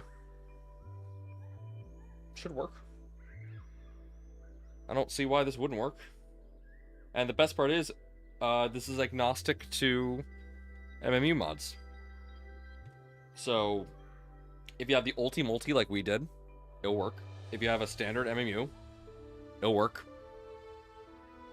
Should work. I'm pretty happy with it. So, yeah, just, I'll wait for it to print, and then we'll see how well this does.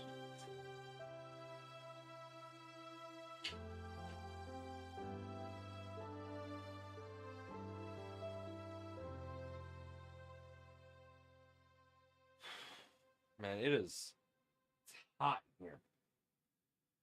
Uncomfortably so.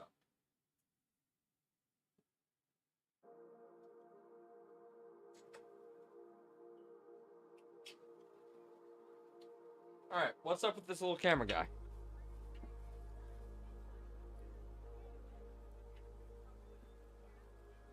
Buddy, what's up? Why aren't you working?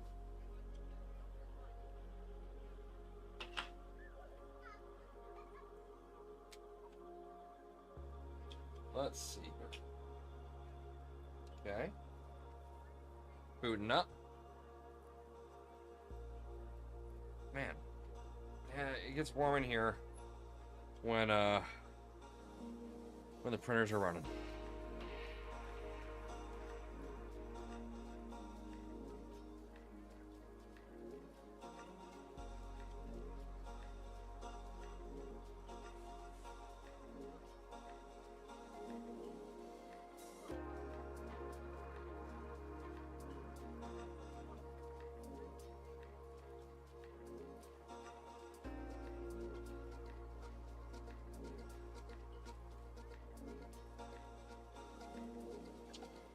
Okay, so why are you not working? Is it because someone else took your IP address? Let's look.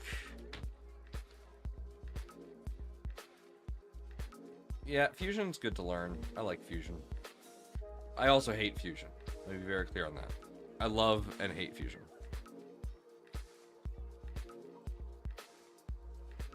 Alright, so let's do a check here. Client devices 192.168.0.250.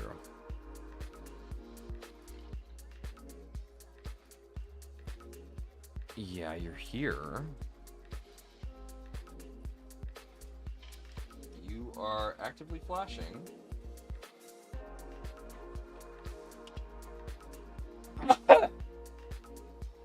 Ugh.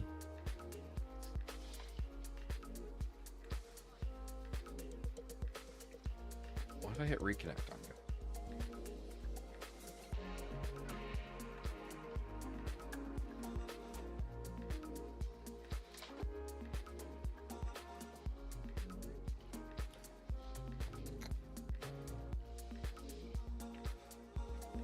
Yeah, you can get SolidWorks local download for way cheaper than Fusion. So there's that. Who's pinging me? Ah.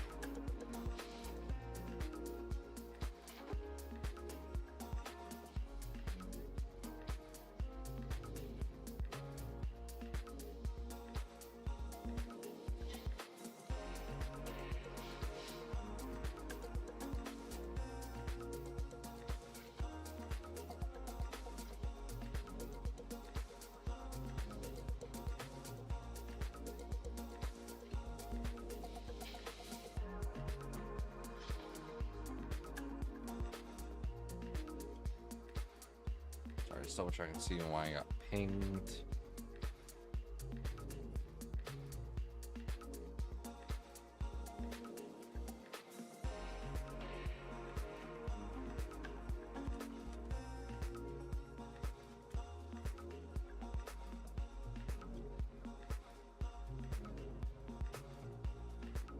Checking the Positron Discord.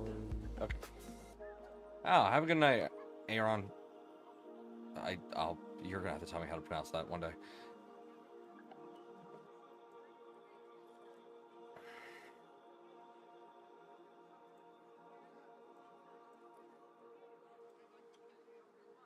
Okay.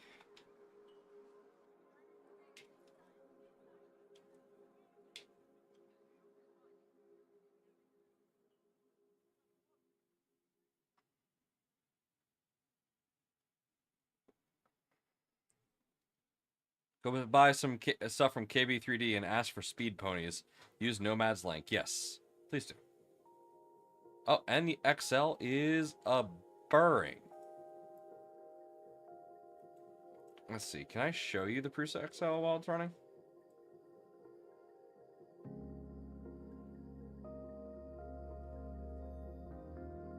Pleiades, camera.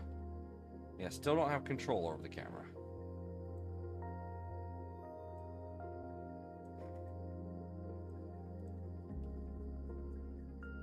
Sadly.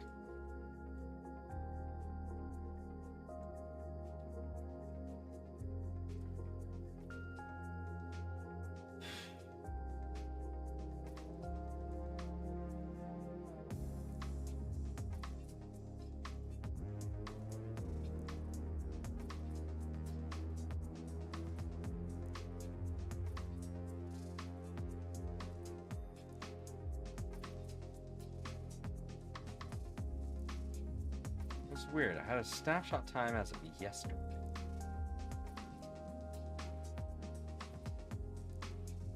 Now it's being weird.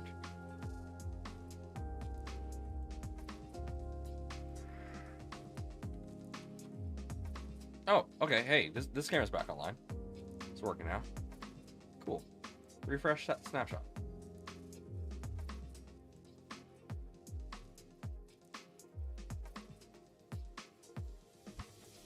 Hello?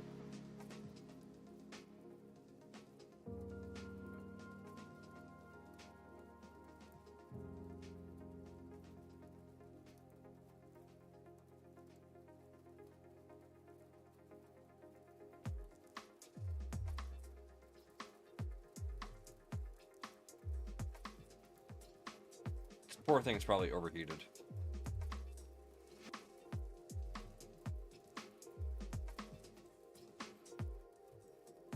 Yeah.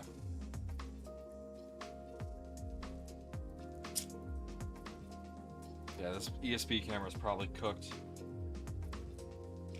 Hey, look what time it is. It's 10 o'clock.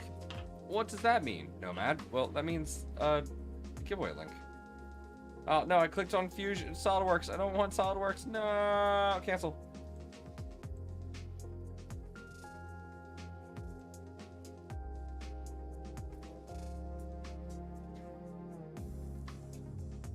All right. Jesse Filament giveaway link.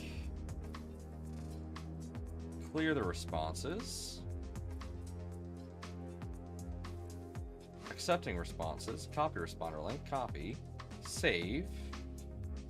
And then here y'all go.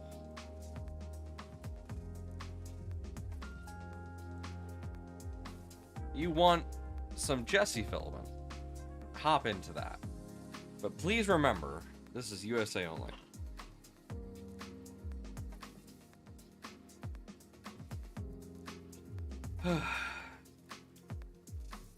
It's US only for now. Sorry. We're hoping to eventually get the ability to ship to Canada and Mexico, but can't make any promises. Hey, the heart's done. Let's have a look.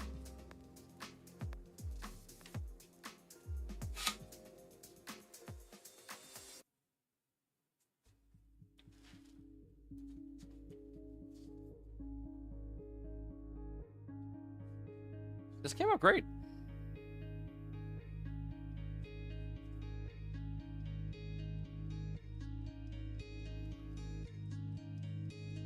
It's perfect. It's really perfect, actually. This is... I love the Core 1. The Core 1 does a phenomenal job. This is a perfect print. I literally see no flaws in it, even at the corner here where you would normally see VFAs. That's just a good print. Alright, we're gonna hand this to MommaNomad and see if she likes it. But we'll do that tomorrow when she's awake. So, yeah. And check this out. Since we based it off of this, it fits, like, really well, actually. It's slightly smaller, but it is 5 inches like Mom wanted, so... But, like, that fits really nicely. Nomad, yes to family or no, you call it... There, what? Some rubber brands are wire... What?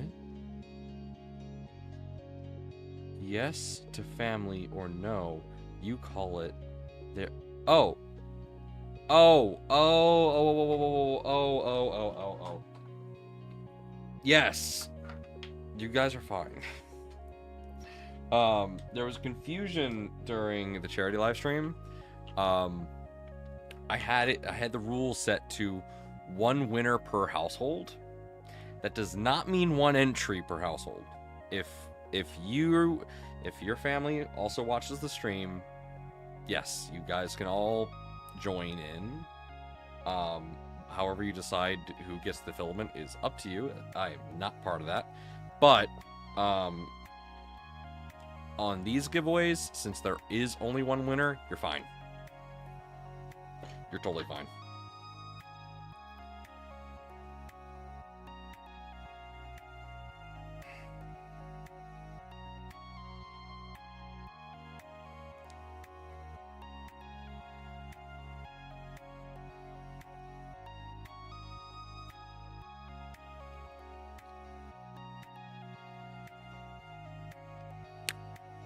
Yeah, just cut the spool in half. Put it on a water jet and cut the spool in half.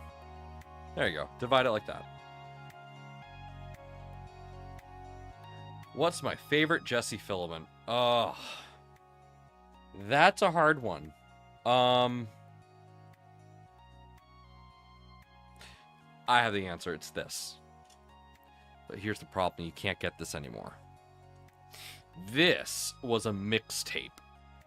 So this is a one-of-a-kind Jessie filament that you cannot buy. You only get mixtapes when you subscribe to the monthly box.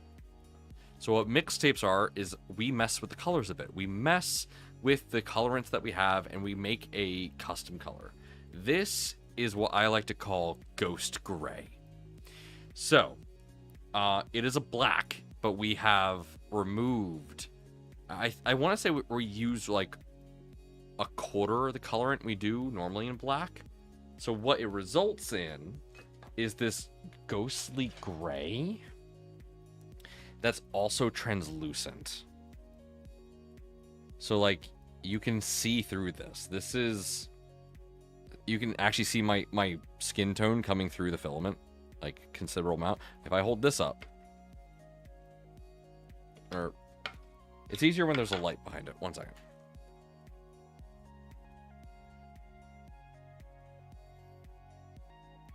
There you go. Now you can see it. See how translucent that is? So, like this guy.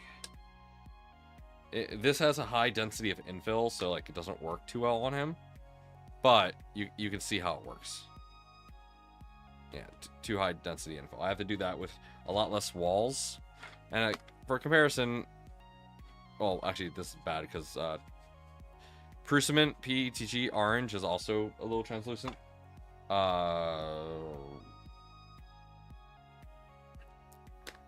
There you go.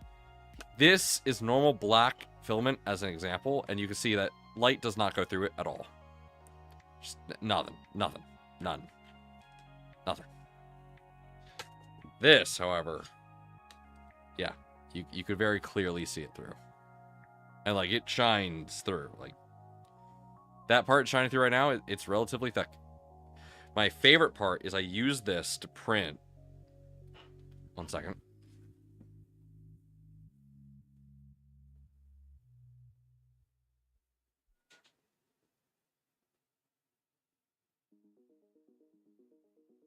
I used nearly a whole roll to print this. And you can see the sparkles in the filament make this look like the wave is crashing. But the translucency allows me to put an LED behind this and watch.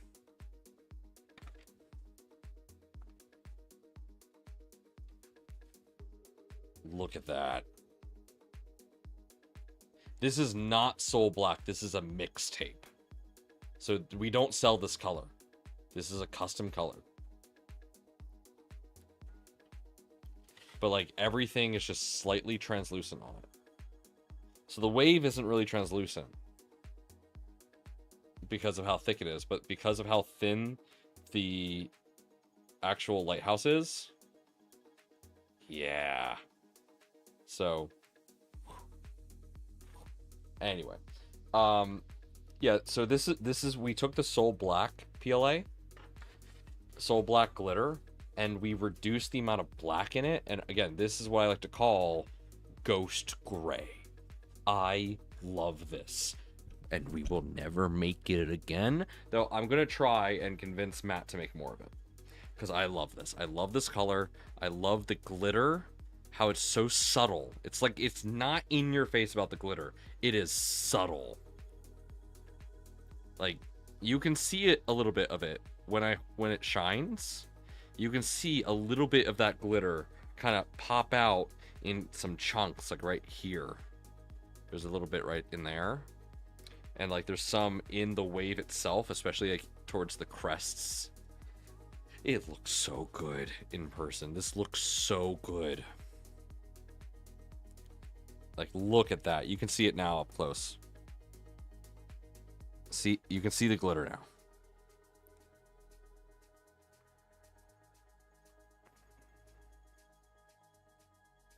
Prusa 3D.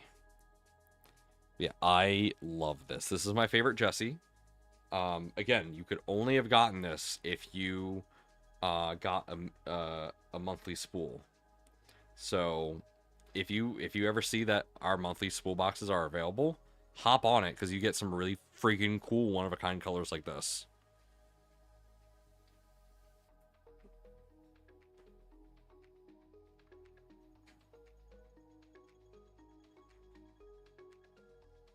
Also, if you didn't know, on this model here, I highly recommend you print it with a benchy. The benchy goes right there.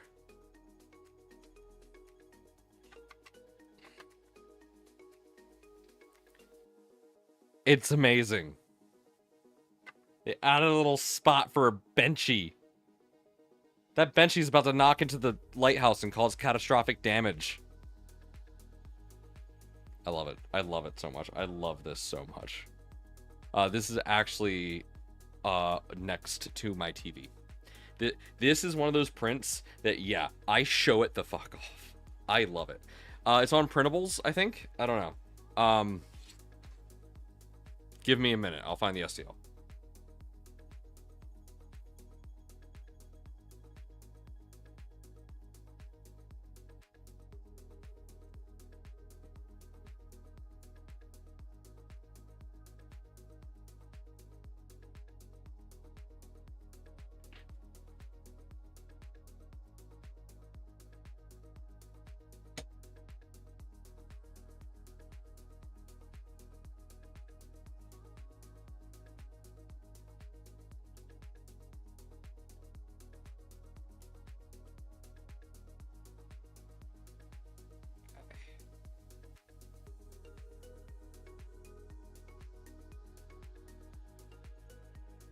It is still way too warm in here, man.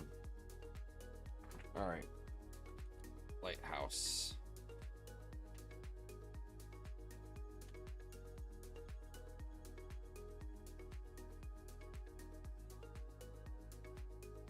Where is it?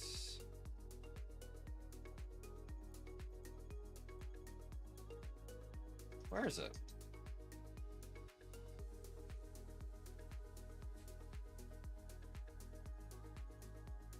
Okay.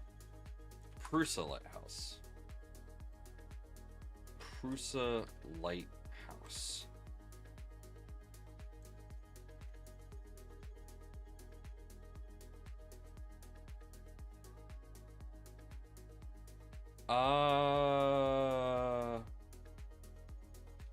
I don't know if this STL. Did you print that? No, that was printed on the Core 1. That was just printed on the Core 1.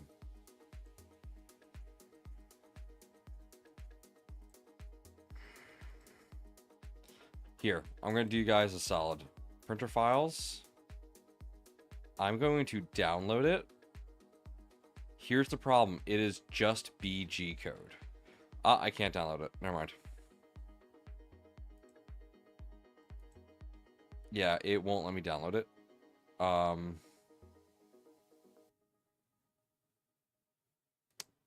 It's a Prusa Lighthouse. That's all I know. Hey, my camera's working again. Cool. I can put this back into Core 1 now.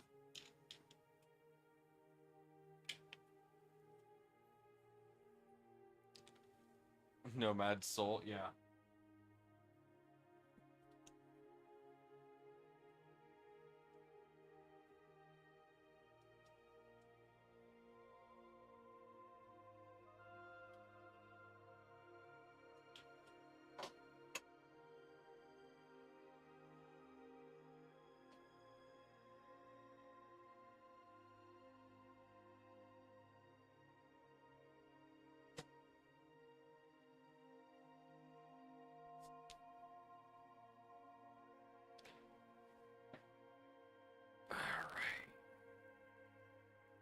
Man, I really wish it was colder down here.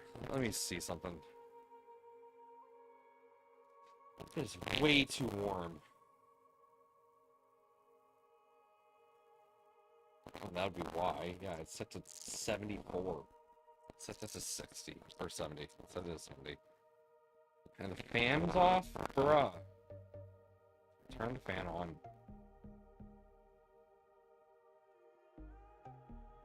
There we go. Fixed it. Damn.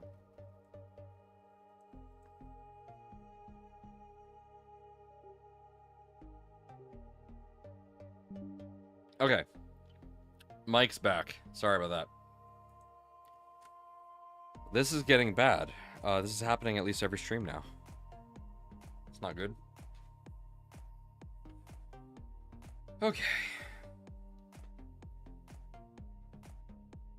It's starting to overheat. Hopefully that works. Hopefully it cools down quicker. Alright, there we go.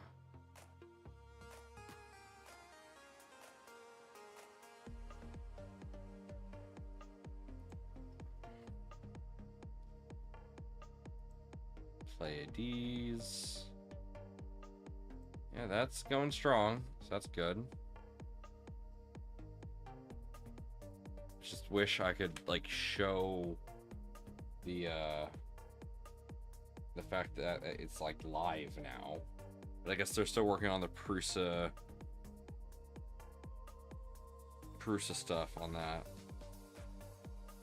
So if I go to play these, do the camera.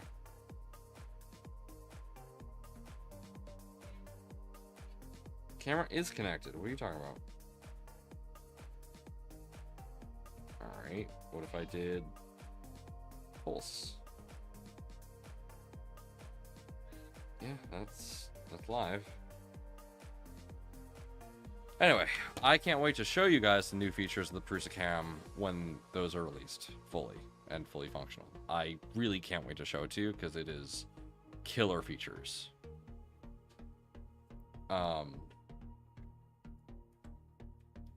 Anyway. I'm trying to think of how I can improve this. Ugh.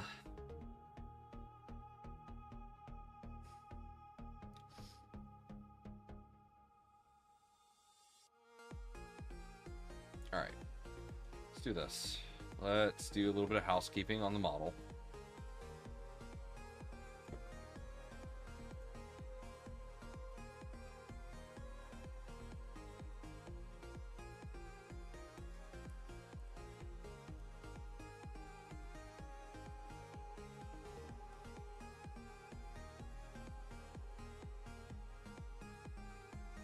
Okay.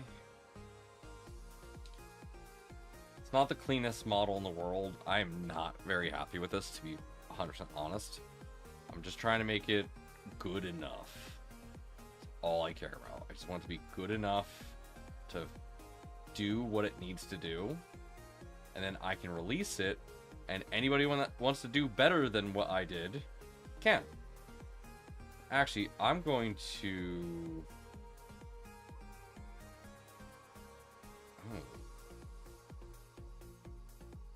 I mean, technically, once this is in place, this could just be closed off. There's really no reason for that to stay open, actually. Okay, so let's do this. Let's assume that this actually ends up working out. So let's extrude this, -5.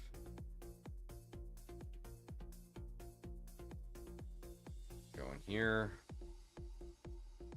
Sketch. Extrude that, -5. Okay.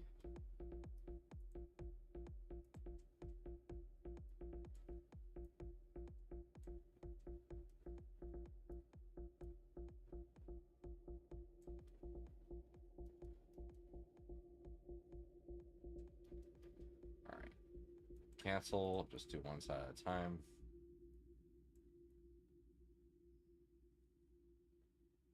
Okay. 8.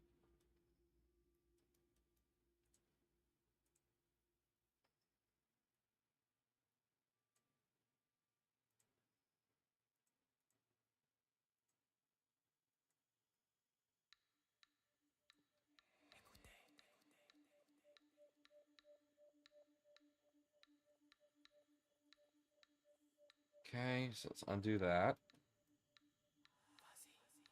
I want this to be as printable as possible. So let's do 50.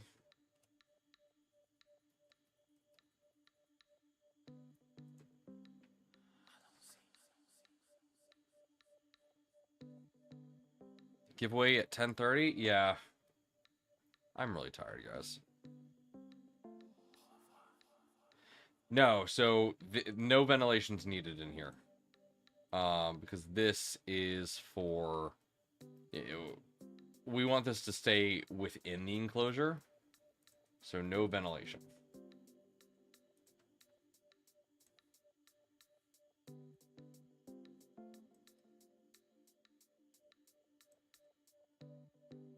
Right now, I am just aiming to add chamfers so that this becomes a printable surface.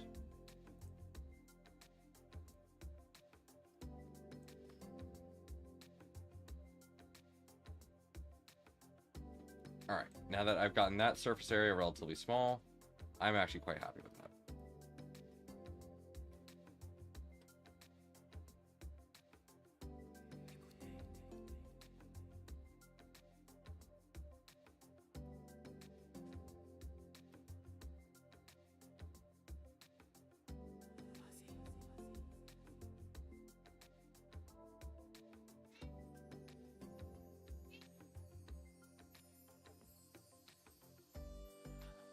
I'm not super happy with how this looks, but if it works, it works. And that's all I care about.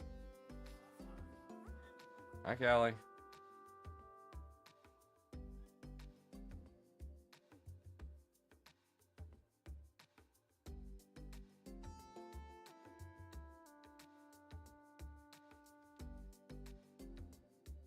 trying to figure out what else I can do here.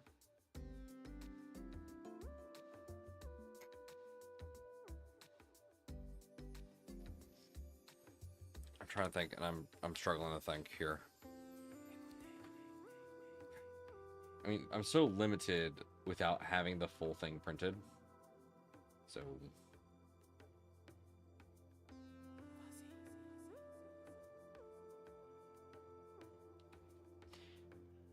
I never noticed your banner. Is that new? No, the positron, or the, wait, which banner? Positron banner up here? Or the one down there that's reading the things?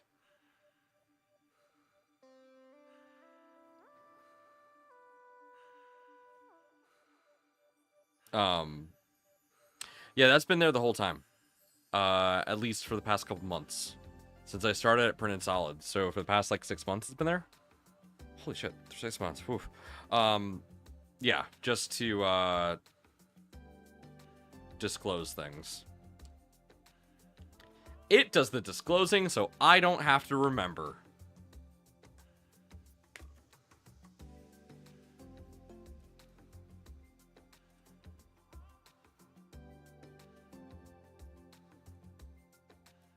Alright, let's save this. Pretty happy with this. How that's looking. Let's... Can I chamfer this in a bit? Now that we did that? Let's see. Nah, it doesn't want me to.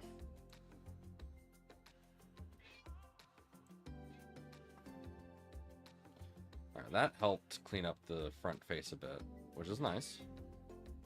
Like that. Let's go in here and add a bit of bulk.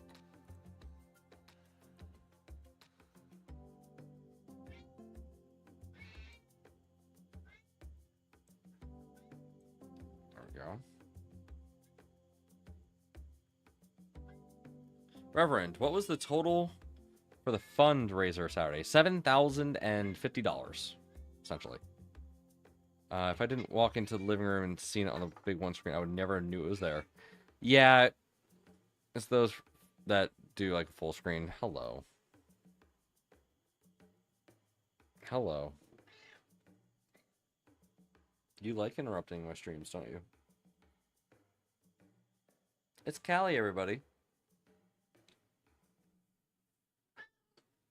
Can I help you?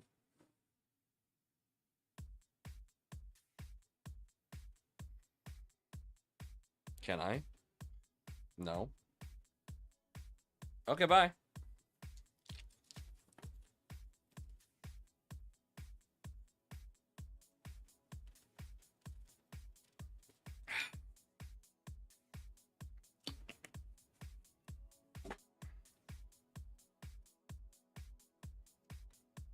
All right.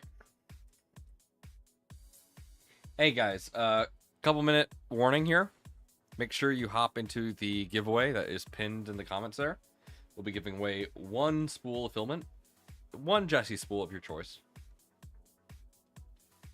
All right, let's go in here. Let's chamfer this a bit more to give it less overhang. Yeah. Just less overhang. Sweet. I was really moved watching the donations and people sharing. Dude, I was in tears at the end of it.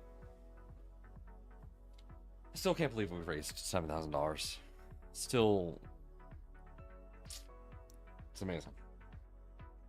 Truly amazing. Truly, truly amazing. Thank you all so much for that. I didn't really have much hope. Being my first fundraiser, I genuinely didn't know. When you always go to do something for the first time, generally expectations are low. At least if you're being reasonably healthy in the said mindset. Which I like to believe I was. I did not expect anything. I expected nothing. And I expected nothing so that if we did not go and get a lot, I very specifically did not want to be disappointed. one of the things that I live life with is low expectations of myself. Be this a healthy or unhealthy thing, I expect little of myself, only so that I don't disappoint myself. I like to think it's called setting realistic expectations. So when I first announced this, I had the idea of a $2,000 goal. And I knew that the community was I knew the community was probably going to smash that. I was consulted by multiple individuals and was told to raise it. I said, how about 5,000? And everyone was like, that sounds plausible. So we moved it to 5,000. And during the stream, of course, we saw David. During the stream, we saw it expand to be $7,000, which was amazing. Truly honoring. An absolute pleasure. Just absolutely a pleasure, and I was enthralled. And then I watched The Goonies. And I can't believe I haven't seen The Goonies sooner than when I watched The Goonies.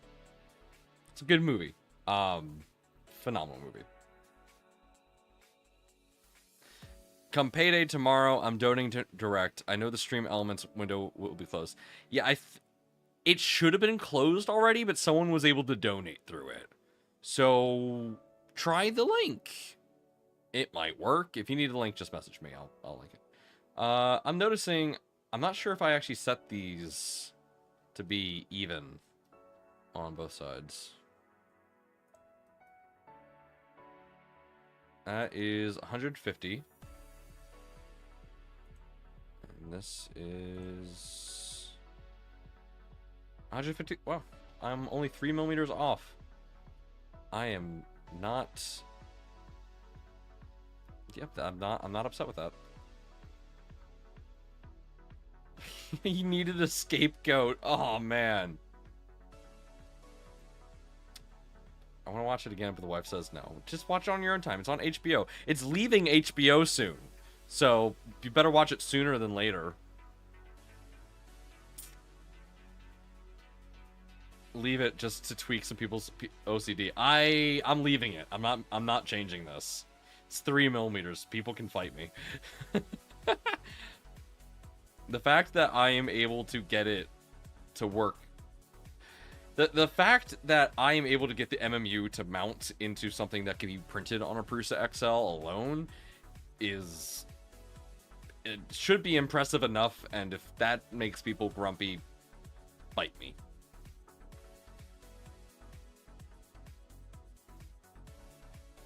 I'm just very thankful for whoever made this MMU2 CAD, because this is not a Prusa thing. Someone else in the community made this, and I'm so thankful to them. Wait, is that actually the CAD for... Oh, wow. Okay, that's actually quite impressive. I'm very thankful to whoever made this model, because this has helped me greatly. I have an interesting question for you. So, technically, I made this model only using the MMU2 CAD as a reference here. I'm not using this as part of my model. Does this still count as a remix? If I am only using someone else's model as a placeholder within my own design, does that count as a remix of their design? Or is that still a original design?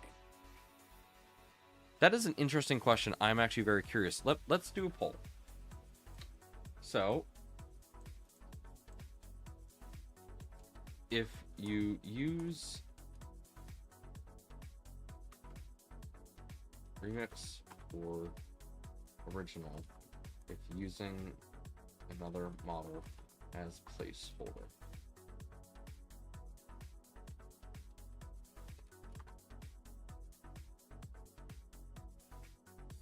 There we go. Cite them as a reference material. And I likely will if I can find the file again. Um, yeah, I will have to find the file. Because I think I didn't actually save where I got this file from. I'll find out though. I'm just curious as to what people will say. Yeah, so right now I'm gonna be calling this Core 1 top hat. Doesn't look like, or hold on. Wait a minute. What hat does this look like from a side profile? Like if this was covered, so if this was covered up. Baseball cap. Baseball cap. This is a baseball cap. Baseball cap. 100% baseball cap. This is the MMU baseball cap. For a Core 1. Yeah. Baseball cap. Add some hinge doors. Nah, we're not going to do hinge. We're going to do just like covers that you can just kind of slide in.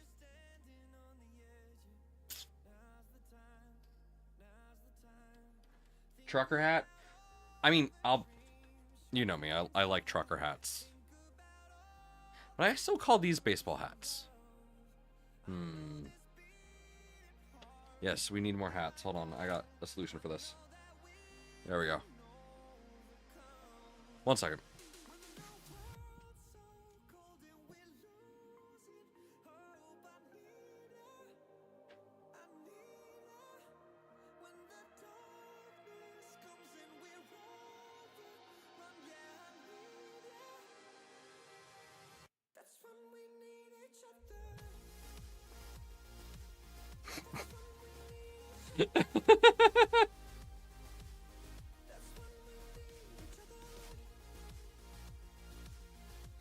Okay.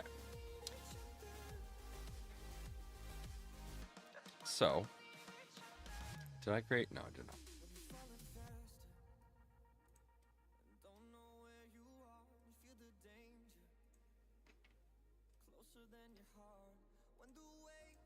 Nope, nope, go back.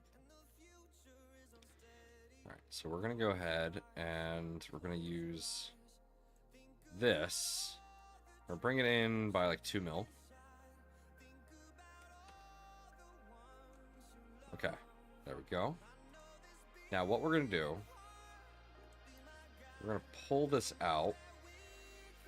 Oh, wrong button.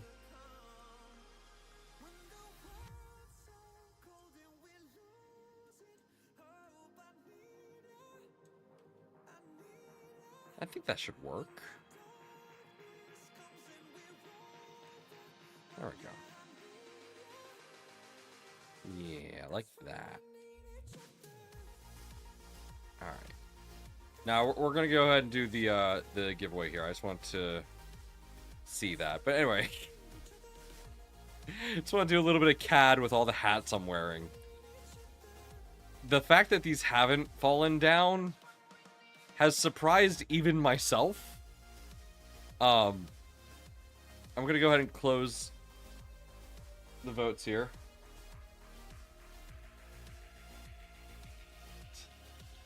So in order, we have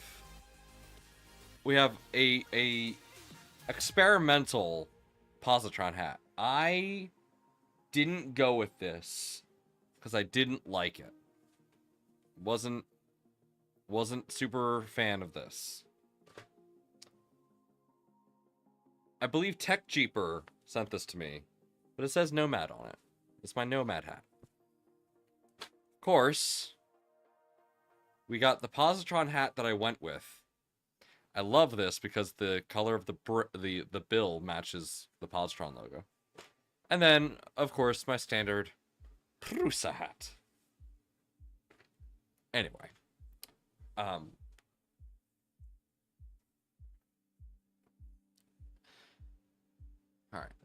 I already saved the file, so, okay, let's pull up Edge here.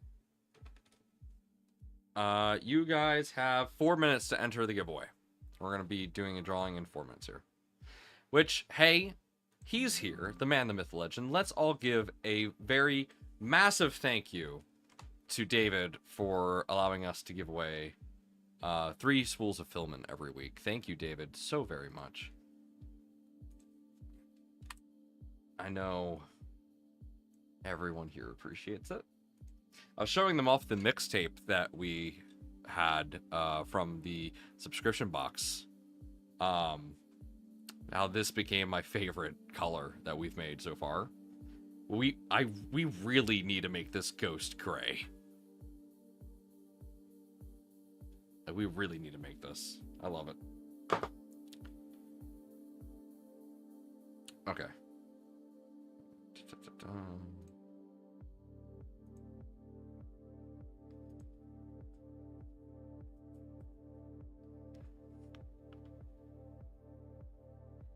All right, just a couple more minutes before for you guys to get into the giveaway, and then we'll go ahead and do polling. And of course, I know exactly who put their name in as Snoop PET Dark Third Dimension, buddy. You're getting a little predictable. Am I the only one that says thanks to David without being told? David, I'm your biggest fan.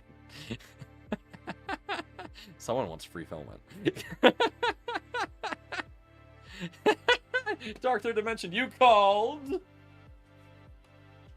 Yes, hello, friends. Alright, pull up Edge. I didn't pull up Edge. Please pull it up.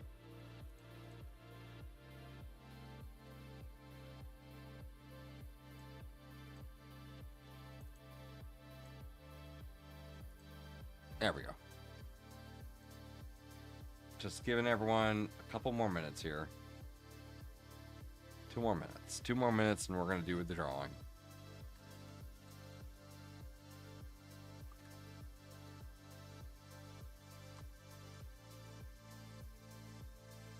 Let's play a game.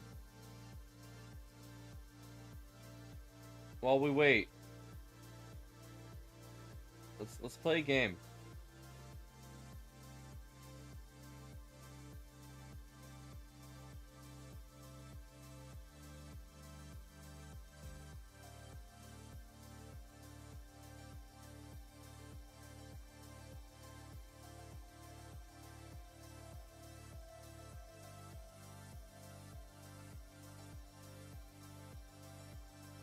There we go. What will it land on, chat? 1, 2, 3, or 4?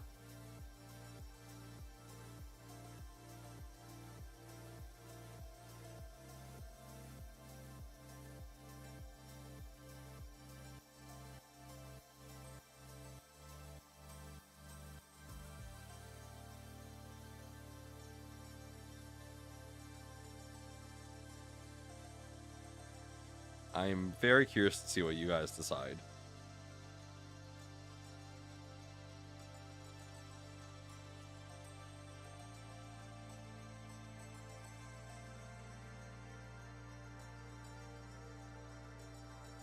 Alright, ending the poll. You guys have decided that it's going to land on 3.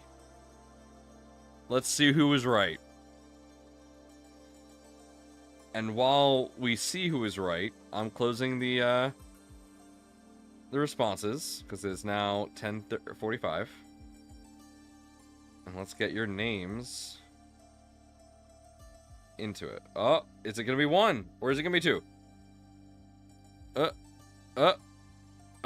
I think only one person voted 1. I think only one person voted 1. Would you look at that? Alright. In all actuality, let's go ahead and do this appropriately.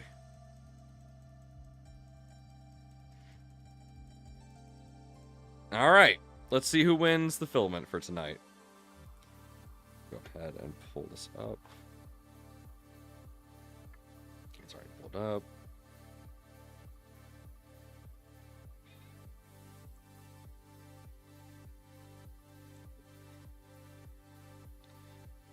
Oh, Down Under Maker. It's USA only, friend. I see your name in there. This is USA only, friend. Oh. Oh, Da Vinci. Congratulations, Da Vinci. You have won a spool of Jesse Filament. Let's see. What did you want? Let's see here. Nightshade if available. All right. Let me go ahead and put that order together for you real quick.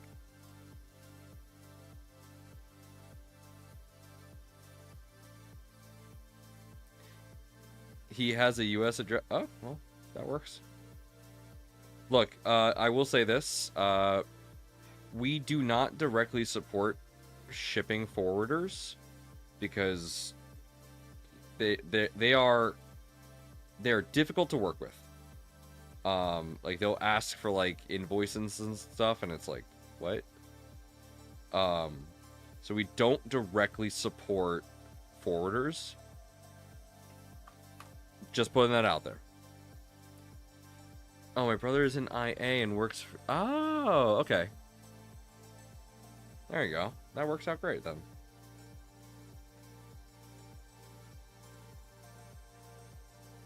That works out just fine. Alright. Now, let's see. Do we have any Nightshade?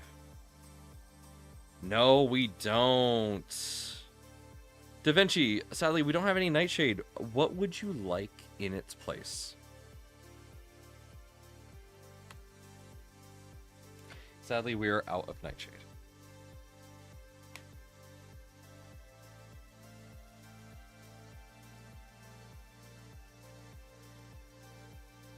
What is a forwarder? So a forwarder, if you live outside of a country, the best example is there's a bunch. Any suggestions? I'll pick a random spool for you. I'll see what we got. So if you live in a... Ooh, yeah, we'll go with that one. That's my favorite one right there. So if you live in a country... They are very popular in Japan. If you want to buy something in Japan, what you could do is you can have something in Japan get sent to a forwarder that then imports it into the States and sends it directly to you.